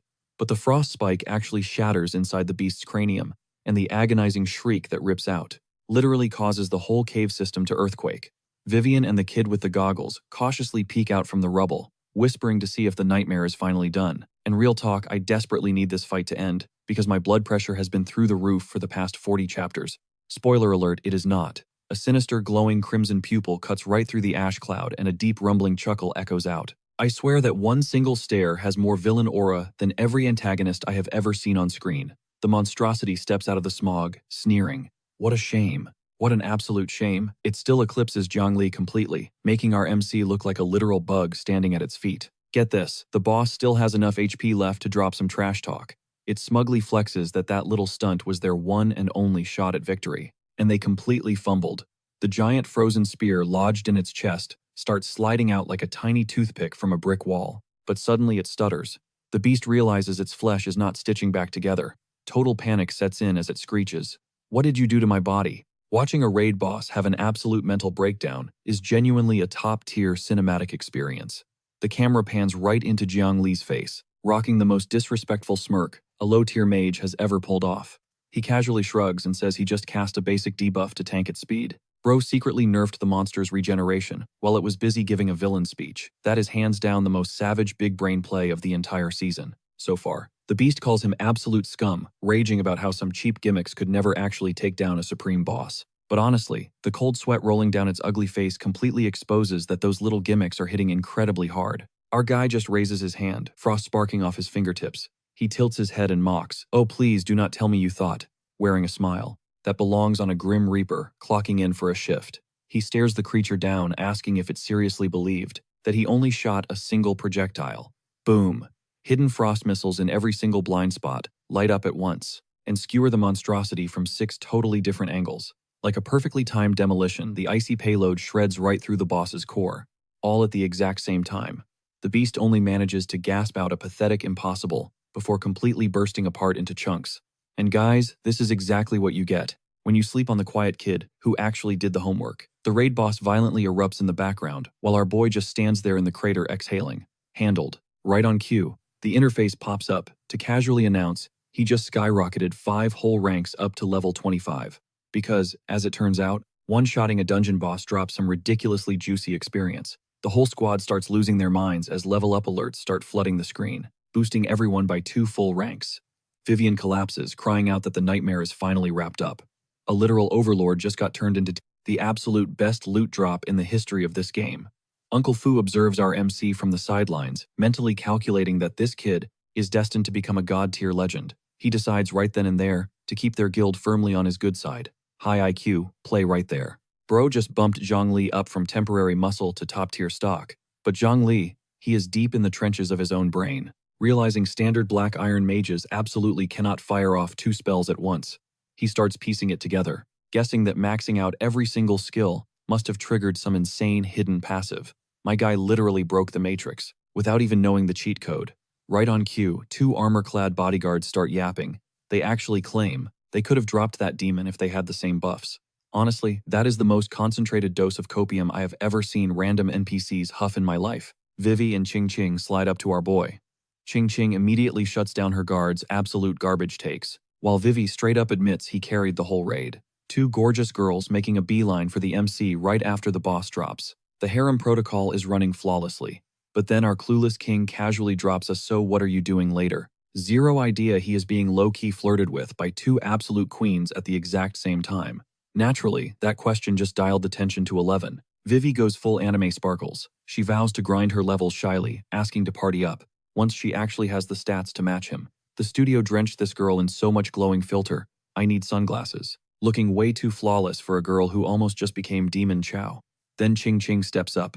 Pink petals literally spawn in the air around her as she confesses she wants to stick by his side too. How does Zhongli react? Bro just blinks. With me, he asks, cementing his status as the most romantically brain-dead dude breathing. Luckily, Uncle Fu slides in to decode the situation for our dense hero. He smoothly explains the young miss is officially inviting him back to her estate, causing Ching Ching to scurry away, blushing hard. Get this boomer a medal he just wingmanned for his boss. Zhongli flashes a clueless grin, rubs the back of his neck, and locks in the RSVP. He completely dodges the romantic vibes, treating a literal date proposal like a mandatory corporate video call. Uncle Fu then guides him to a mountain of loot radiating so much energy it practically blinds you. The old man insists Zhongli bags the whole stash, since he basically hard-carried the boss fight. A shiny gold chest sits right in the middle. Our guy is about to feast. The first unboxing yields a silver-tier Shadowfang staff and a legendary gold-tier demon cloak. That cape packs a built-in radar called Demon's Eye that exposes invisible enemies. Let us be real, Zhongli is currently dripping in so much premium gear that average silver players look like they are fighting in cheap pajamas. However, the true holy grail drops are next. An Abyss Pass, unlocking floor, one of the actual underworld, plus a gold-tier Abyss Stone capable of forcing any random weapon straight up to gold rarity. Homie just rolled a 5-star on his first try, 0 microtransactions needed. Uncle Fu practically goes into cardiac arrest, spotting that stone. He stammers out that this rock turns absolute trash into god-tier weaponry, but it requires a master smith to socket it. Bro is trembling just staring at it. This right here reveals how the Blue Star meta actually functions. You have an entire underground economy of chefs, potion makers, and blacksmiths. These non-combat classes carry the weight of human society on their backs without ever stepping onto a battlefield. Pin that thought, because that lore drop is crucial later. Uncle Fu hooks him up with intel about a guy named Manager Lin over at the Golden Dragon Treasure Pavilion, a dude who apparently has the ultimate blacksmith on speed dial. Zhongli snaps to attention, realizing that was his next waypoint anyway. The squad finally goes their separate ways down a shadowy trail. Ching Ching hits him with a cute wave, Vivi drops one last lingering glance, and our MC marches straight for the pavilion, rocking a fresh staff, a boss cape, and an underworld VIP pass burning in his pocket. His daily to-do list just morphed into the absolute highest stakes supply run in the sector. He finally pulls up to the Golden Dragon Pavilion, out in Rosetown. The architecture is drenched in moonlight, flexing like a billionaire's modern mansion. He steps through the doors, and the first NPC he runs into is a pink-haired receptionist wearing an outfit so physically defiant, I am shocked. The studio did not get censored. She tells him to hold tight, strutting off in stilettos that defy the laws of gravity. They usher our guy straight into the VIP lounge. Zhongli immediately zones out, staring at a chandelier worth more than his entire bloodline, calculating how much the crystal alone would fetch on the black market. Enter Manager Lin. He waddles in, looking like the textbook greedy merchant. Stereotype, pudgy, stomach, slick, tie, full capitalist aura. But our MC is not here to socialize, flat out demanding to liquidate his inventory. Lin starts crunching the numbers. Just the trash tier bronze drops total up to 25 million bucks. That is the exact kind of bag that turns a broke rookie mage into a guy who orders Wagyu beef on a random Tuesday. However, the vibe instantly shifts when Lin analyzes the Shadow Stealth Manual and that silver tier Gale bow. The merchant drops his mask straight up, confessing his wallet is not deep enough to buy them outright, pitching a high-stakes barter instead. No straight cash, though. Meanwhile, the bunny suit girl is literally breathing down their necks, staring at this deal like her life depends on it. Speaking of our girl, she is visibly shook, practically hyperventilating over how this is the most insane flex she has ever witnessed. And you guys gotta understand, the artist literally drew her reaction like a high-fashion perfume commercial. Zhongli casually drops his shopping list like he is pulling up to a fast food drive-thru. Put up the loot for trade, snatch any mage skill, manuals, or gear, and throw a bronze promotion orb in the bag too. Just take it out of my tab. The girl scrambles to get it done, all while manager Lin watches her walk away with his hand resting in a spot that would instantly trigger an HR investigation. Lin leans over his steaming teacup smoothly, asking for the name of his brand new favorite client. The absolute second Zhang Li drops his name, a dangerous spark flashes behind those tiny round glasses. Because Lin instantly clocks that hitting this tier barely 48 hours after awakening is literally impossible in this entire city. Zhang Li glares, demanding to know how the hell Lin tracked his awakening date. Lin completely sheds the nice guy persona, dropping the bombshell that the Golden Dragon Pavilion operates an underground spy network so deep that if your pockets are heavy enough, they can expose anyone's darkest secrets. And those shadowy informant silhouettes lurking in the background make that threat hit incredibly hard. But this is where Zhang Li proves he is not just pure brawn and mana. Instead of flinching, he smoothly flips the script and demands a hookup for a blacksmith who can forge a gemstone. Lin smirks, bragging that he happens to have a master on speed dial. The bunny girl struts back in with the trade receipt. And bro, the low camera angle the artist chose for her entrance is an absolute visual attack on the viewers, because they fully committed to the ground level perspective, and honestly, we are absolutely not complaining. Along with his gear, she slides Zhang Li a massive flex, a purple gold dragon card, granting him a flat 10% discount on literally everything. Inside the pavilion for life. Meaning our guy Just Speed ran his way straight into Ultra VIP status, just by flipping some trash mob drops. Then she pops open a velvet box to reveal the bronze promotion orb, pulsing with blue energy like a high-end jeweler flexing a massive diamond ring. And I am fighting for my life, trying to stare at the shiny magic ball, instead of the insane view right above it. Zhang Li slams his hand onto the desk like a boss locking in a choice. Manager Lin finalizes the tag at 16 million for the item, casually calling it a homie hookup, which is the exact type of fake generosity merchants only pull when they smell a massive long-term cash cow. Zhang Li runs the mental math. Standard street value sits at 20 million. The VIP card drops it to 18. But Lin practically threw away another 2 million on top of that. And this absolute menace is already plotting how to milk this connection dry. So he looks Lin dead in the eye and promises that every single drop he ever farms comes straight to this shop. And Lin starts glowing like he just hit the lottery, fully aware he just secured the fastest leveling powerhouse in all of Jin City. He also drops the crafter plug, a gold-tier legend named Wang Yun, who is temporarily crashing in town, posted up at the Wenshang courtyard over on the East Block. And Zhang Li just needs to drop Lin's name to get past the velvet rope. Meanwhile, the bunny girl is still standing there making sure I never forget she exists. Zhang Li tosses a thank you and tries to pay for the tip, but Lin brushes it off like spare change. But do not get it twisted, that dude is heavily investing in Zhang Li's future bag, and he knows exactly what he is doing. Fast forward to the next morning. Our guy pulls up to Wenshang courtyard and instantly gets completely rejected by security because the big boss put the whole place on Do Not Disturb, which totally screams that this crafter is suffering from some massive main character syndrome himself.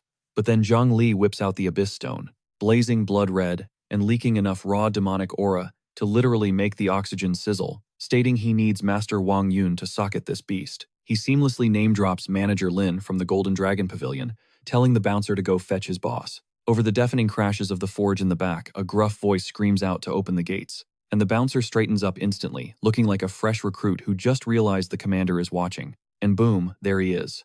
Master Wang Yun is an absolute unit, built like a tank, who has been smashing steel since before our boy was even a thought. Rocking no shirt muscles stacked on top of muscles, a fiery red beard, and a greasy headband that has definitely absorbed more sweat than a locker room towel. Zhang Li starts hyping him up as the absolute goat of Jin City crafters. But Wang Yun instantly swats away the glaze, cuts right through the small talk and demands to see the gem, proving this dude does not play games with his schedule. The exact millisecond Wang Yun locks onto the Abyss Stone, his entire vibe flips, realizing he is staring at a pure gold-tier gem.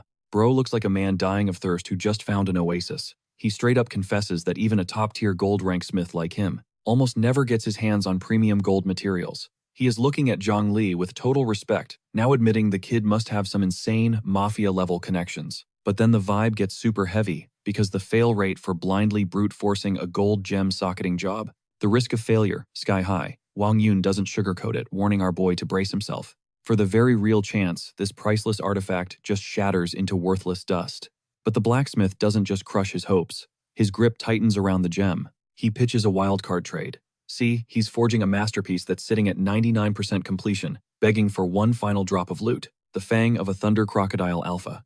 Snagging that specific drop wouldn't just finish his ultimate weapon, it would massively spike the success rate of the gem fusion.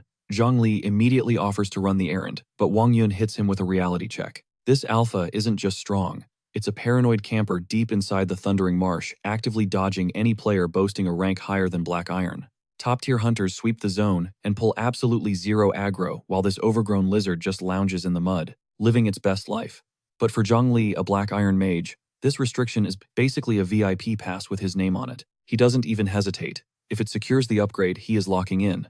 This absolute madman spins around, declaring he's rolling out immediately. Telling the blacksmith to keep the forge warm, Wang Yun just chuckles in the background, genuinely stunned that anyone would hype themselves up this much for a miserable mud-crawling fetch quest. But Zhang Li barely takes 10 steps outside before a squad of heavy-duty thugs walls him in. "Hey punk," they bark, "and brace yourselves for this, because these guys just cornered the absolute worst NPC possible." The ringleader, a walking tank wrapped in steel, starts barking out a bounty description. Mid-20s sharp killer eyes, dripping with combat aura. And the venom in his voice, yeah, this vendetta is deeply personal. A rapid-fire flashback hits Zhang Li, some random fighter getting totally folded, and he just casually goes, "Oh, that dude." Matching the exact vibe of someone leaving a bad Yelp review, he drops a flat nope and sidesteps to leave. But the armored meathead snatches his collar, roaring at him to freeze. Turns out the guildmaster's youngest kid just got wiped from the server. The crime scene screams magic damage, and since Zhang Li is currently breathing while holding a staff in broad daylight, the Bloodwolf mercenaries instantly label him public enemy number 1, promising to introduce him to a world of pain purely on suspicion. Zhang Li locks eyes with this steroid-infused boulder and drops a stone-cold "I said no," flexing that unbothered aura you only get after soloing a literal demon lord. He pivots and walks off, leaving Chen Dong fuming in his dust. The way his cloak billows in the wind, pure unfiltered disrespect, no trash talk required. Triggered beyond belief, this bald thug decides to forcefully educate the arrogant caster. He lunges forward, completely blind to the massive mistake he's making. The crowd immediately starts buzzing. Whispers ripple through the street, identifying the giant as Chen Dong, the ruthless vice-captain of the Blood Wolves. Gossip flows that the boss's golden child suffered a brutal end, turning the entire syndicate into a pack of rabid dogs out for revenge. One gutsy civilian mutters that these mercenaries have been terrorizing the server for way too long, and karma is bound to catch up. Preferably 6 feet deep. His buddy instantly clamps a hand over his mouth because the Bloodwolf Guildmaster isn't just a thug, he's a heavy-hitting bronze-tier elite, backed by a whole roster of bronze enforcers ready to instantly delete anyone who talks smack. They run the streets like a certified mafia.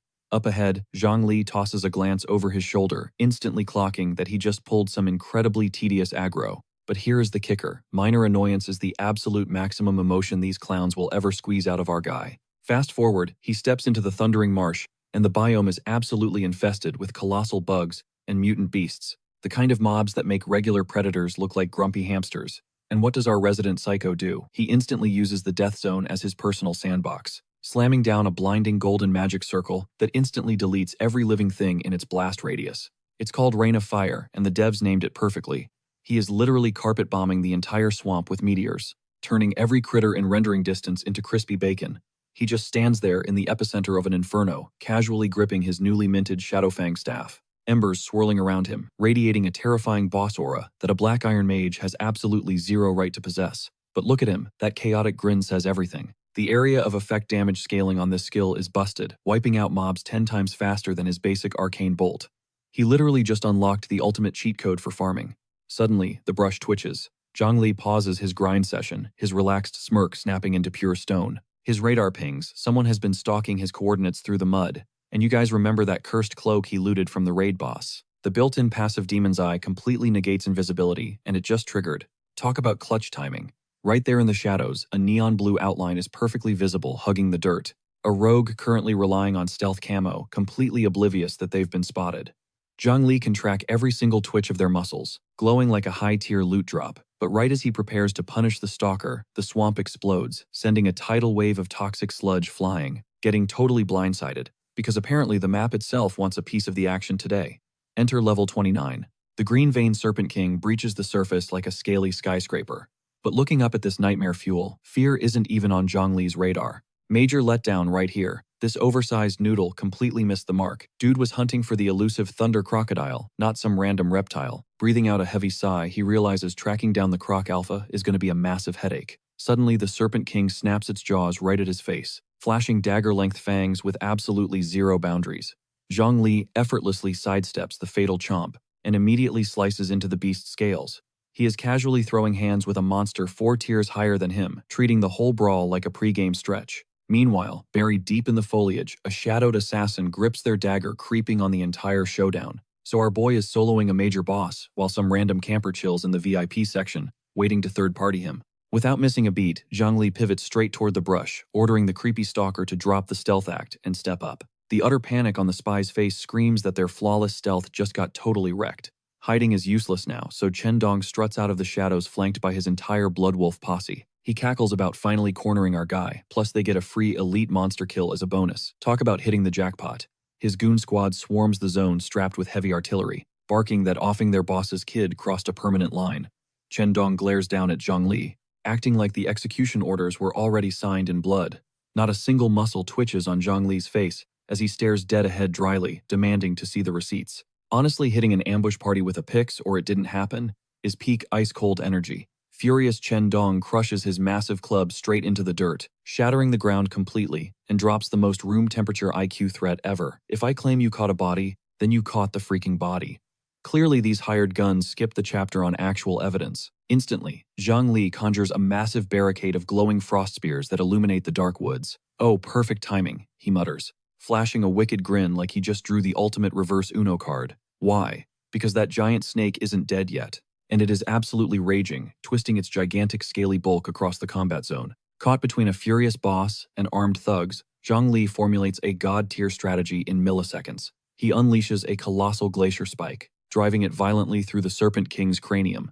The icy blast detonates on impact with terrifying power, sending massive shockwaves ripping through the dirt. The gargantuan reptile goes completely limp, plummeting directly toward the terrified mercenary crew. Like a falling skyscraper, these absolute clowns suddenly have to dive for their lives to dodge a colossal carcass they didn't even touch. Bro literally weaponized their own ambush against them. The entire Bloodwolf roster freezes in pure, unadulterated terror. Realizing this random teen just one-tapped a level 29 elite boss, their single-cell brains are practically short-circuiting, desperately calculating how fast they are about to get wiped. Right on cue, Zhongli pivots toward them, coat snapping wildly in the wind, and nonchalantly admits that, yeah, he absolutely packed up their boss's kid. He spits out the confession, like tossing yesterday's trash. The color instantly drains from every single mercenary's face.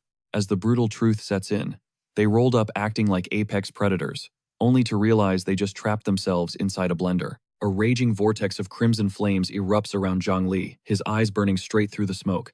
He coldly informs them that sadly, they are taking this little secret straight to the grave since corpses can't snitch.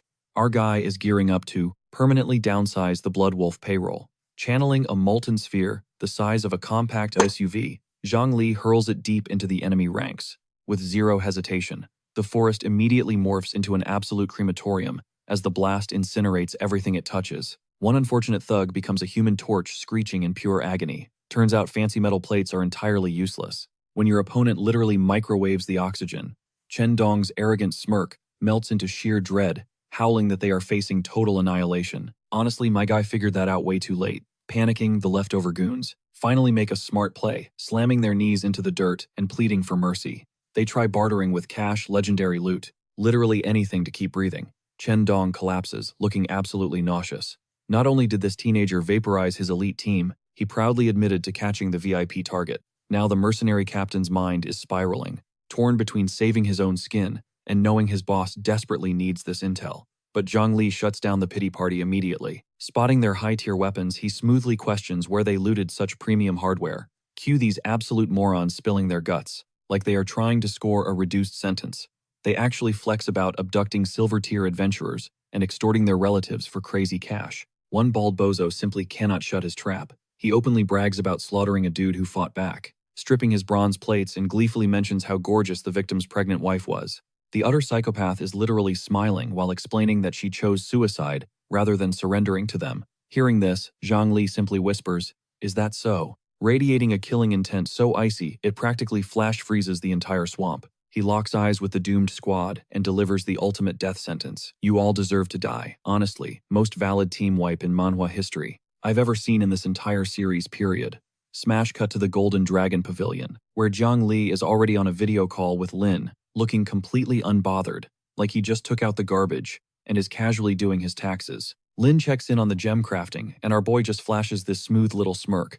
Going great, he lies, zeroing in on his actual agenda. He drops the bomb. He needs a deep dive on the Bloodwolf mercenaries. The sheer audacity to ask so politely, while literally standing in the middle of a slaughterhouse, is absolute menace behavior. The camera slowly pans out, revealing this absolute madman chatting on FaceTime, while surrounded by knocked-out Bloodwolf goons scattered across the dirt, like tossed-aside plastic toys. When he casually asks Lin to expedite his request, the poor guy practically gags on his own breath. That crew's name rings a massive bell. The pure, unadulterated dread washing over Lin's face screams everything you need to know about the Bloodwolves' terrifying street cred. Snapping back to reality, he orders Zhang Li to sit tight while he deploys his contacts. Say what you want, but Lin is a top-tier pro, and pros always deliver. Lin practically begs him not to do anything reckless.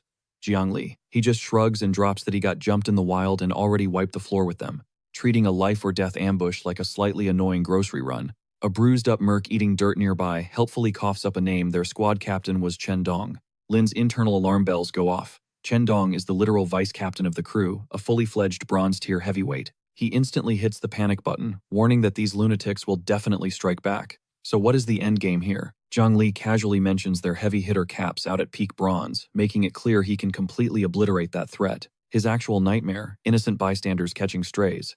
So he is officially choosing violence and striking first. Lin is totally fanboying over this, hyping Zhang Li up as an absolute legend of loyalty and justice. Then he starts spilling the tea, dumping every single file he has on the Bloodwolves. Seriously, this chubby dude is basically the CIA wearing a cute little bow tie.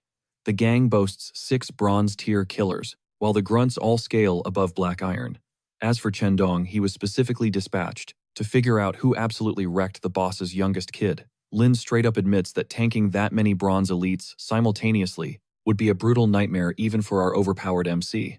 The final boss of this crew, a dude named Li Xiaotian. Lock that name into your brain right now because he is going to matter big time. Li Xiaotian is a level 39 Greystone Knight running a pure tank build, and Lin makes it crystal clear trying to out-endure this human meat shield is a guaranteed game over. The guy is essentially a maxed-out raid boss packing an infinite HP bar. Lin reveals the wolves are currently camped deep in the mountains, promising Zhang Li a solid window to gear up. But our boy instantly zeroes in. Why are they out there? Turns out somebody hired them, the Wang family. Zhang Li practically short-circuits. He instantly recognizes them as one of the elite 4 Wang dynasties ruling Jincheng. Lin quickly talks him off the ledge. It is strictly a freelance gig, not some deep-rooted blood pact. The Wang family's oldest heir just awakened as a star beast master, and they are blowing absurd amounts of cash funding merc squads to hunt down Earth Dragon eggs for his starter pack. This right here is where Lin upgrades from sketchy data broker to a true day one homie. He completely volunteers to back Zhang Li's play against the wolves, dragging him back to the pavilion to get totally decked out. Zhang Li locks in without a second thought. They march straight into the Golden Dragon Pavilion's fusion chamber, and the vibes are pure endgame territory. A colossal stone wizard statue dominates the center of a blindingly neon ritual circle. Lin breaks down the meta skill slots are highly capped, meaning trash tier spells eventually become useless. To fix that, the pavilion engineered this exact chamber, allowing mages to smash existing spells together to birth something entirely new. It is literally a secret crafting tree. Nobody bothered to teach Zhang Li until right this second. There is a major catch, though. You only get one shot. Fused skills are locked forever, so you better not mess up the build. Lin tosses him the fusion manual, asking if he is a first-timer. Obviously, he is considering this absolute unit has been relying on pure, unadulterated muscle up to this point. Zhang Li opts to test the waters with the basics, aggressively shoving his D-tier fireball and D-tier arc magic straight into the glowing circle. The system registers both inputs, instantly functioning exactly like a vending machine built for pure violence. Boom. Out pops a completely fresh D-tier skill, lightning ball practically screaming with volatile purple electricity. Standing dead center in the magical array, looking like a kid unlocking the ultimate cheat code, Zhang Li realizes the output. Hits exactly like firing both spells simultaneously. The absolute game changer. It only burns a single skill slot instead of 2. The maniacal grin stretching across his face says it all. He gives Lin a massive shout out for the upgrade, and the leaks immediately offering to cover the tab. After dropping off his latest haul of gear, Lin pauses, hinting that they have one final piece of business to hash out. Here is the catch. Embedding a gold-tier gem is straight-up high-stakes gambling. Even a legend like Master Wang cannot promise it will not blow up in their faces. Snagging the fangs from the Thunder Crocodile leader would skyrocket those odds, but that specific swamp boss has been ducking everyone like it owes them rent. Lin just chuckles completely. One step ahead right as a gorgeous attendant strolls in, gripping a mysterious, pulsating purple artifact. Pause the video right here, guys, because the artist absolutely cooked with this girl's design. She is literally built to break the internet. Honestly, my heart is racing. But back to the plot. That glowing item is ultra-rare chum, specifically crafted to drag our reptilian coward out from the mud. Master Wang originally tasked Lin with tracking this down, but since the old man already evolved into the gold tier, the beast would instantly sniff out his aura and dip. That leaves the perfect window for Jiangli to step up to the plate. Utterly hyped, Jiangli declares the guy an absolute legend. Lin then breaks down the math, proving that the Blood Wolf drops our boy just traded in easily pays for the whole operation with massive stacks of cash to spare, meaning our chaotic protagonist is literally getting rich, off the exact same haters who tried to jump him earlier. Lin hits him with a solid good luck, while Jiangli tightly clutches the lure. Raw violet electricity crackles across his knuckles, and a wicked feral grin spreads across his face. He has not been this pumped in ages. Our guy has a brutal hit list, and he is about to cross off the ultimate prize. Cut straight back to the murky depths of the Thunder Marsh. Jiangli chucks the glowing trap into the sludge and casually slaughters the local mobs, just killing time until the main event arrives. Suddenly, the murky depths begin boiling over, sparking with erratic, lethal currents. A colossal shadow shifts beneath the surface. Instantly, a blinding pillar of raw lightning rips upward, violently tearing the sky in half. Whoever swallowed that trap is absolutely furious about the rude awakening. Yet staring down certain death, Jiangli's eyes practically glow with euphoria. The wait is officially over. Towering above the muck stands the apex predator, the level 33 Thunder Crocodile leader. This absolute unit bursts from the wetlands, a terrifying blend of armored scales and pure atmospheric wrath.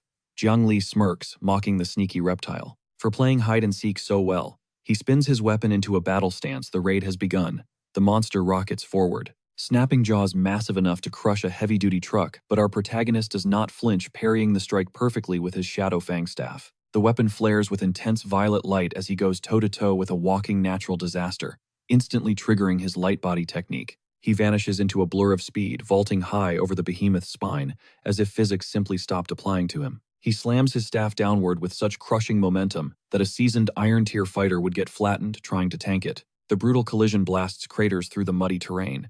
Hanging in the air, Jiangli stares dead into the creature's glowing eyes, and casually praises its excellent taste in enemies, easily the most unhinged trash talk you could drop on a Swamp King. He yells out that it picked the wrong victim today, instantly unleashing a savage hailstorm of frozen daggers directly into its thick armor, flexing on this beast like a sweaty speedrunner destroying a final boss. The giant reptile screeches in agony, violently whipping its massive frame. As the frost bites deep, violent surges of blue plasma explode from its scales. This creature refuses to die without taking someone with it. The raw clash of freezing magic and high-voltage energy detonates, wiping out the entire arena in a blinding, chaotic flash. Our boy narrowly dodges the Grim Reaper by spamming his light armor technique at the absolute last microsecond.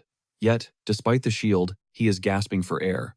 A sneaky electrified tail whip nearly deleted his entire health bar from a massive blind spot. Shaking it off, he announces, "Playtime is over." Twin gargantuan spears of frost materialize, swirling around his body in a lethal blizzard. He aggressively fires both directly at the monster's skull. The ice javelins crash into the beast, back to back, exploding with deafening artillery-level booms. But the absolute unit eats the damage. Its prehistoric hide is practically indestructible. Jiangli quickly runs the calculations, hammering away at its shell. Is completely useless against this dinosaur. Since knocking on the front door failed, our wonderfully deranged hero chooses to breach it from the inside out, flashing a manic glare that screams pure intent. He sprints headfirst into the monster's gaping, razor-filled maw, palming a blazing sphere of inferno, because diving into the belly of the beast is apparently just a casual flex for an absolute madman like him. He brutally shoves his staff down its windpipe, screaming out a sassy delivery for his special package. He then triggers a point-blank volcanic eruption inside its gullet. Without a doubt, this is the most foul, disrespectful finisher ever witnessed. In the entire history of manhwa boss fights, the concentrated flames detonate straight into the reptile's brain pan, forcing out a gut-wrenching screech. Spoiler alert, thick plating cannot save you when the nuke goes off inside your throat. Without missing a beat, Jiangli executes a heavy sweeping / easily slicing through the now fragile armor while the behemoth is still choking. On its own, roasted tonsils. He immediately pops the sluggish technique, freezing the staggered giant completely in its tracks. With its armor breached, he refuses to give this boss an inch to retreat or regenerate. The crocodile violently stiffens, fully paralyzed and ready for the slaughter. Once that paralysis debuff locks in, this monster is absolutely cooked, literally, because getting deep fried from the inside out while totally frozen is a brutal way for a boss to log off. Jiang Li just towers over this glitching reptile, radiating pure lightning, and hits us with the physics lesson. Lightning amps up fire blasts. The fact that this gator literally opened its jaws and served up its weak spot on a silver platter is hilarious.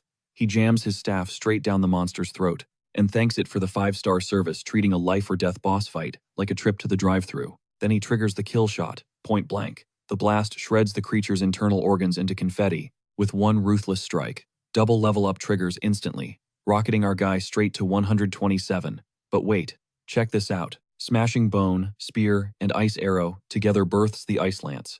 This nasty new toy keeps that massive, single-target nuke from the arrow, but slaps on the crippling debuff from the spear. The craziest part, it only eats up a single ability slot. Bro is literally min-maxing his stats, while the boss's body is still warm. His brain is already churning out fresh combo ideas because that fusion chamber basically handed this absolute menace a blank check to craft the ultimate god-tier wipeout build. The Thunder Crocodile just lays their jaw permanently unhinged. Jiang Li stares at the loot drop, shrugs, and decides to just rip the fangs straight from its skull. Seeing this regular-sized dude bullying a dinosaur carcass is peak comedy. Cut to later that evening. We find Jiang Li chilling on a bench outside Master Wang's forge in Rosetown. Sparks are flying, hammers are crashing, and this absolute madman is literally snoring. Hey, when you spend your Tuesdays soloing raid bosses, you earn your beauty sleep. Bam, the workshop doors kick open. A shirtless, sweaty Wang Yun bursts out, hyping up his creation, grinning like a blacksmith who just forged Excalibur and physically cannot keep it a secret. Jiang Li wakes up asking for the verdict, and Wang Yun's smile gets insanely wide, confirming the embedding process was flawless. Then, the specs pop up. Enter the Golden Abyss staff. Gold tier. 450 magical penetration, plus an exclusive passive named Demon Mark that tags an enemy, guaranteeing your next attack deals quadruple damage. Jiang Li nervously rubs the back of his neck, confessing he was a total noob at butchering monsters. That perfectly explains why those gator teeth arrived, looking like they got hacked out by a blind guy with a rusty spoon. But Wang Yun brushes off the horrible prep work. The staff's base stats are already completely busted, and those fangs got the job done perfectly anyway. He passes the glowing weapon over like a dad handing off his newborn, gripping the Golden Abyss staff. Its ruby core bleeding a sinister red into the dark sky. Jiang Li mutters that his setup is finally complete, the icy chill in his tone. Yeah, that is the sound of a guy fully loaded and ready to start a bloodbath. Like clockwork, Lin's hologram flashes onto the screen. The two guys share a look. The timing is incredibly cinematic. Jiang Li taps accept immediately, because when your shadow broker rings you up past midnight, you know things are getting serious. Lin doesn't hesitate, dropping massive intel. The Bloodwolf Syndicate is breaching the Earth Dragon's lair tomorrow morning. Coordinates are already in the inbox. Jiang Li nods his thanks, realizing his information network is worth every single penny. His pupils narrow into absolute daggers as he whispers, "It is time to permanently retire the Bloodwolf crew." And that expression right there is the exact look of a dude who spent 24 hours grinding for gear just to permanently erase an entire guild from the server. Imagine being a Bloodwolf right now. Big yikes. Let's shift gears to the Bloodwolf forward operating base, out in the Blackstone Mountains, where a scout just dropped a total bombshell of awful news. The guy absorbing this disaster is none other than the guildmaster Li Xiaochen. Bro is dripped out in heavy red armor, but his face looks like he just saw the Grim Reaper. His right-hand man, Jiangze, spells it out. The third boss radioed in that he tracked down Zhao Kong's killer, engaged the target, and then flatlined.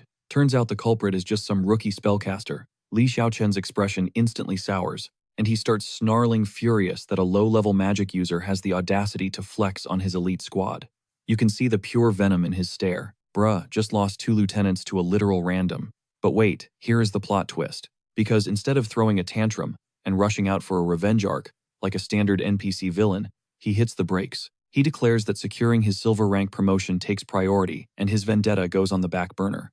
It is incredibly ruthless, sure, but honestly, it is the first big brain move we have seen from an antagonist in this entire series. He screams for a full guild mobilization, and instantly armored boots are stomping through the dirt. When the boss barks an order, his soldiers do not hesitate. The Bloodwolf army is gearing up for war. They deploy an entire battalion of geared-up mercs itching for a bloodbath. Naturally, this is the exact military-grade meat grinder Zhang Li is about to stroll right into. Completely solo, like an absolute unit. The heavy formation pushes through the canyon, with Xiaotian leading the charge. Honestly, this flex would be terrifying if we did not already know the Grim Reaper was breathing down their necks. Speak of the devil, our boy is already stalking them from the canopy. He moves like an apex predator, zeroing in on a flock of clueless sheep.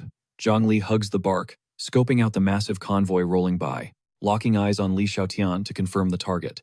Because our guy is actually doing thorough recon, before wiping a whole syndicate off the map. Meanwhile, Xiaotian kicks off his cinematic villain monologue, gassing up his boys for all their blood and sweat, hyping the fact they finally pinpointed the Earth Dragon Den. Time to bust the vault wide open. This absolute clown has zero clue he is currently hyping up a walking graveyard. He swears on his life that once he hits silver rank, he will personally butcher whoever clapped his men. A phenomenally bold flex to drop, when the exact guy who did it is chilling 30 feet away. Xiaotian dials the anime antagonist vibes to 11, promising to make their attackers endure absolute torture, swearing he will always protect his ride-or-die brothers. And look, the speech actually goes incredibly hard. Assuming you ignore the tiny detail that his words expire in exactly 20 minutes, the entire platoon gobbles it up, screaming for their boss with weapons raised. They genuinely believe they are marching toward glory, instead of walking directly into a woodchipper named Zhang Li. Lurking in the shadows, our protagonist finalizes the ultimate galaxy brain play. Shadow their movements, let them tank the Earth Dragon boss fight, and once they are clinging to 1 HP, wipe the lobby. That is not just tactics, that is aggressive financial planning. The Bloodwolves breach the cavern and immediately lock eyes, with an absolute unit of a beast that makes the Thunder Crocodile look like a golden retriever. This titan is gargantuan, plated in pitch-black obsidian armor, sporting demonic crimson eyes. And Xiaotian actually has the nerve to label it intimidating, which is easily the wildest understatement of the century. The boss screams to attack, and the entire mercenary syndicate swarms the beast like a flawless MMO raid party. Hate on them all, you want their synergy is elite. But the Earth Dragon responds by bulldozing through their front line, like a runaway train plowing through cardboard. Instantly, all that swagger from 5 seconds ago completely vanishes. A random grunt catches a lethal tail whip, and the crunching sound alone proves the lethal difficulty spike is totally legit. The backline spellcasters dump their entire mana bars, nuking the dragon skull with blistering fireballs, while the vanguard desperately holds the aggro. Got to hand it to them, this crew possesses genuine combat mechanics. A rogue-class killer sprints in under the radar, wielding a neon blue dagger hunting for a blind spot on the beast flanks. He drops a blistering combo of strikes so violently fast the steel leaves neon after images grinding against the reptilian armor, with absolute maximum effort. Yet after dumping his ultimate, the masked striker realizes he barely scratched the paint. The pure despair, washing over his face, proves this raid boss was fundamentally designed to be broken. The titan aggressively spins, detonating a massive tail swipe into a guy chest, launching a fully grown warrior across the cavern like a discarded action figure. Oh, the boss is officially triggered now. Void black energy spirals around its colossal frame, winding up a devastating area attack that absolutely nobody wants to catch. It craters the earth with a mammoth claw stomp. A vanguard barely raises his blade in time, his skeleton vibrating violently from absorbing kinetic force that should have instantly vaporized him. Enter the MVP Xiaotian, popping his greystone barrier to physically eat the dragon follow-up strike. His raw, unadulterated brute strength honestly commands major respect right here. He corrals the entire squad behind his glowing geometric shield, screaming at them to take cover while he violently sponges back-to-back heavy blows. And look, I have to admit, this dude is hard carrying his lobby. Xiaotian barks out that he is pushing the offensive, ordering the platoon to wait for his ping, because apparently playing the impenetrable tank role simply was not enough for his ego. This freak of nature wants to be the primary damage dealer too. Popping his giant charge ability, his muscle mass violently explodes, instantly launching him like a ballistic missile with his polearm locked dead onto the monster skull. The tungsten tip violently detonates against the reptile jawbone, blasting seismic shockwaves straight through the cavern walls. Because this absolute madman genuinely just hit-sticked a mythical beast, like it owed him back taxes. The entire underground arena quakes as Xiaotian physically bulldozes the titan backward through solid bedrock. The sheer kinetic scale of this clash is phenomenally epic, especially for a dude who is literally minutes away from losing his life savings. The sidelines are screaming his praises, absolutely losing their minds over their captain practically soloing a raid boss. And objectively, they are completely right to be hyped. But this premature victory lap is about to age like milk left in the sun. Xiaotian screams at his squad to stop admiring the view and focus their firepower on the optical nerves, because even while brawling a prehistoric titan, this man physically cannot stop micromanaging his coworkers. That massive crimson eye eats up the entire screen, and trust me, this beast is not terrified in the slightest. It is absolutely livid. And the Blood Wolves are about to find out exactly what goes down when you poke an elite raid boss right in its soft spot. Glowing spell circles pop off everywhere as the casters and the serpent just start throwing hands, sending violet shockwaves and arcane missiles crashing into each other mid-flight, sparking a neon fireworks display bright enough to blind an entire arena. The Wyram tags Yao Chen with a flawless strike, launching him sliding across the dirt. His heavy plating splinters from the insane force, proving this monster is totally done playing games, while Xiaoxin gets absolutely yeeted into the cavern rock. And for the very first time, the dude actually looks rattled, barely keeping a grip on his heavy blade. He yells at his squad to keep the pressure up, knowing that if they slack off for even 1 second, this scaly nightmare is going to completely wipe their team. You can hear the pure panic in his throat. But right at that moment, the ceiling of the cavern glows a deep amber as literal blazing meteors start dropping from the roof. That is definitely not friendly fire from the mercenary casters. Xiaoxin loses his mind shouting about who triggered the blaze right before reality smacks him in the face. Ambush incoming Jiang Li drops from the shadows, dripping in pure magma like a walking tactical nuke, casually throwing shade that these mercs have some decent coordination. But it is a massive bummer because every single one of them is getting packed up today.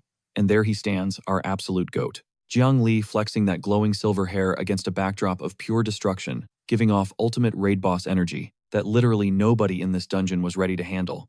He announces a 0% survival rate and dives straight into the meat grinder with his weapon sparking, because this absolute menace perfectly timed his third-party crash for when the squad was running on 1% health from fighting a monster. The level of disrespect is simply unmatched. A frozen spear tears across the zone like a heat-seeking rocket, zeroing in right on the mercenary backline. Some random grunt shoots a bolt at our guy, and it literally deflects off his barrier technique like tossing a spitball at a titanium vault. Bro did not even blink. The surviving fighters panic and pivot toward him, screeching about how some random kid had the audacity to jump their crew. But the absolute terror in their tone exposes the truth: they know they are completely cooked. Xiaoxin makes a desperate tactical pivot, ordering Yao Chen to hold the aggro on the beast while the rest of them try to stall this teenager, and the second in command rushes our protagonist, throwing everything but the kitchen sink. Zhang Zhao channels pure crash-out energy, swinging his sword wildly, yet Jiang Li just brushes off every single slash, like he is casually flicking dust off his shoulder.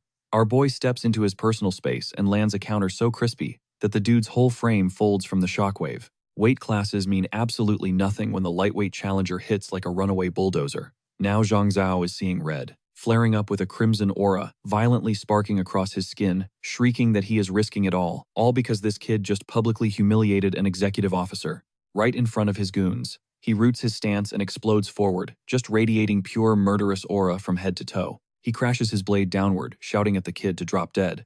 And for one split second, you almost think he is going to land a solid blow. The heavy strike slams home, illuminating the entire cavern with the shock, but Jiang Li casually eats the damage with his shields, without moving a single millimeter. Xiaoxin spots a tiny window, while our guy is busy blocking and dashes in with a twisted smirk, genuinely believing he caught the prodigy slipping, trash-talking him for acting so untouchable. He signals the whole squad to jump him, since spamming numbers is literally the only strategy these frauds have left. But the grunts attempting to form up are practically shaking in their boots, since the insane cast speed and massive aura leaking off this teenager straight up break the laws of physics for a rookie sorcerer.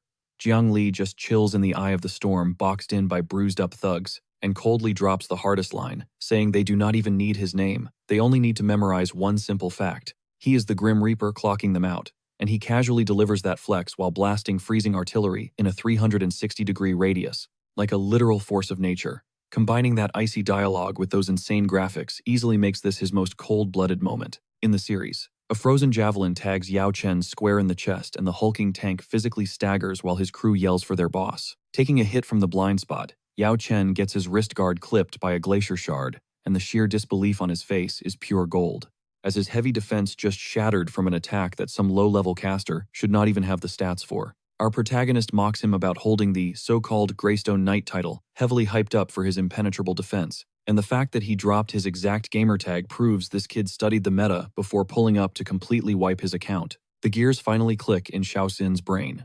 This teenager tracked them, bypassed their shields, and is undeniably the exact same prodigy, who flatlined Xiaoyang and Chen Dong.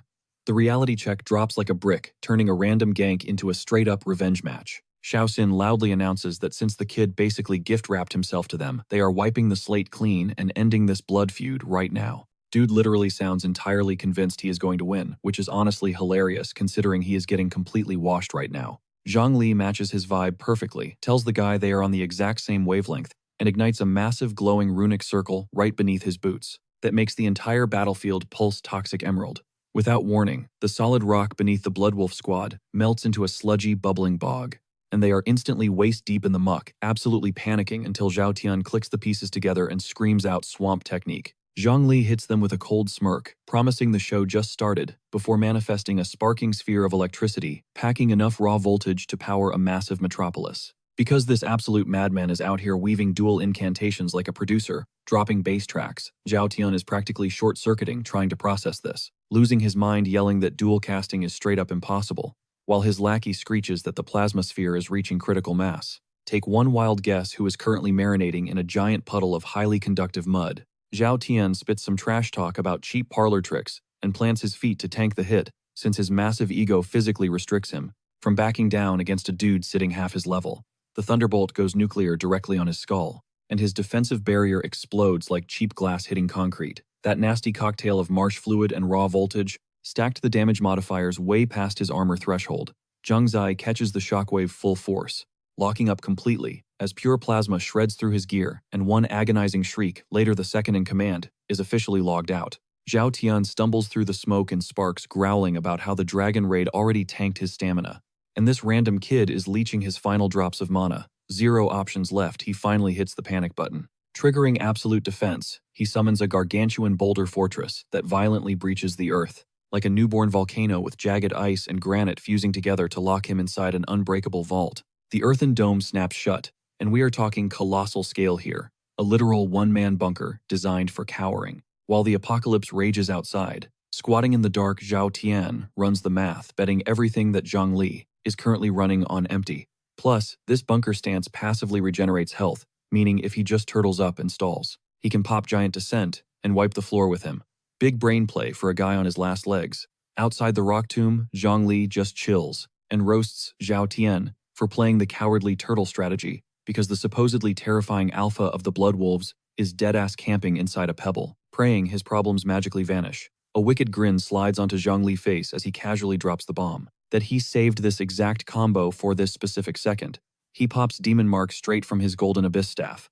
You guys remember this broken passive, right? Quadruple damage multiplier on the very next cast. This right here is exactly why he min-maxed this build. He levels the weapon directly at the granite dome, blasting a singular hyper-focused laser straight into the impenetrable defense, because pure thickness means literally nothing. When your magic penetration stat sits at 450 and your damage is multiplied by 4, the holy beam vaporizes the granite like wet tissue paper, and the resulting shockwave blinds the entire underground cavern. Boom. And just like that, the Bloodwolf mercenary squad gets permanently banned from the server.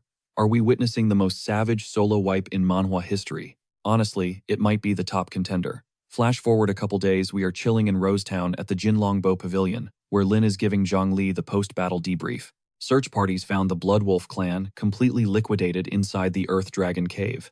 Street chatter mentions a mysterious spellcaster rocking a dark cloak, and Lin hits him with the reality check that he is about to trend globally. She guarantees his real face stayed hidden, but considering how many locals the wolves bullied, half the continent wants to throw a parade for the guy who permanently logged them out.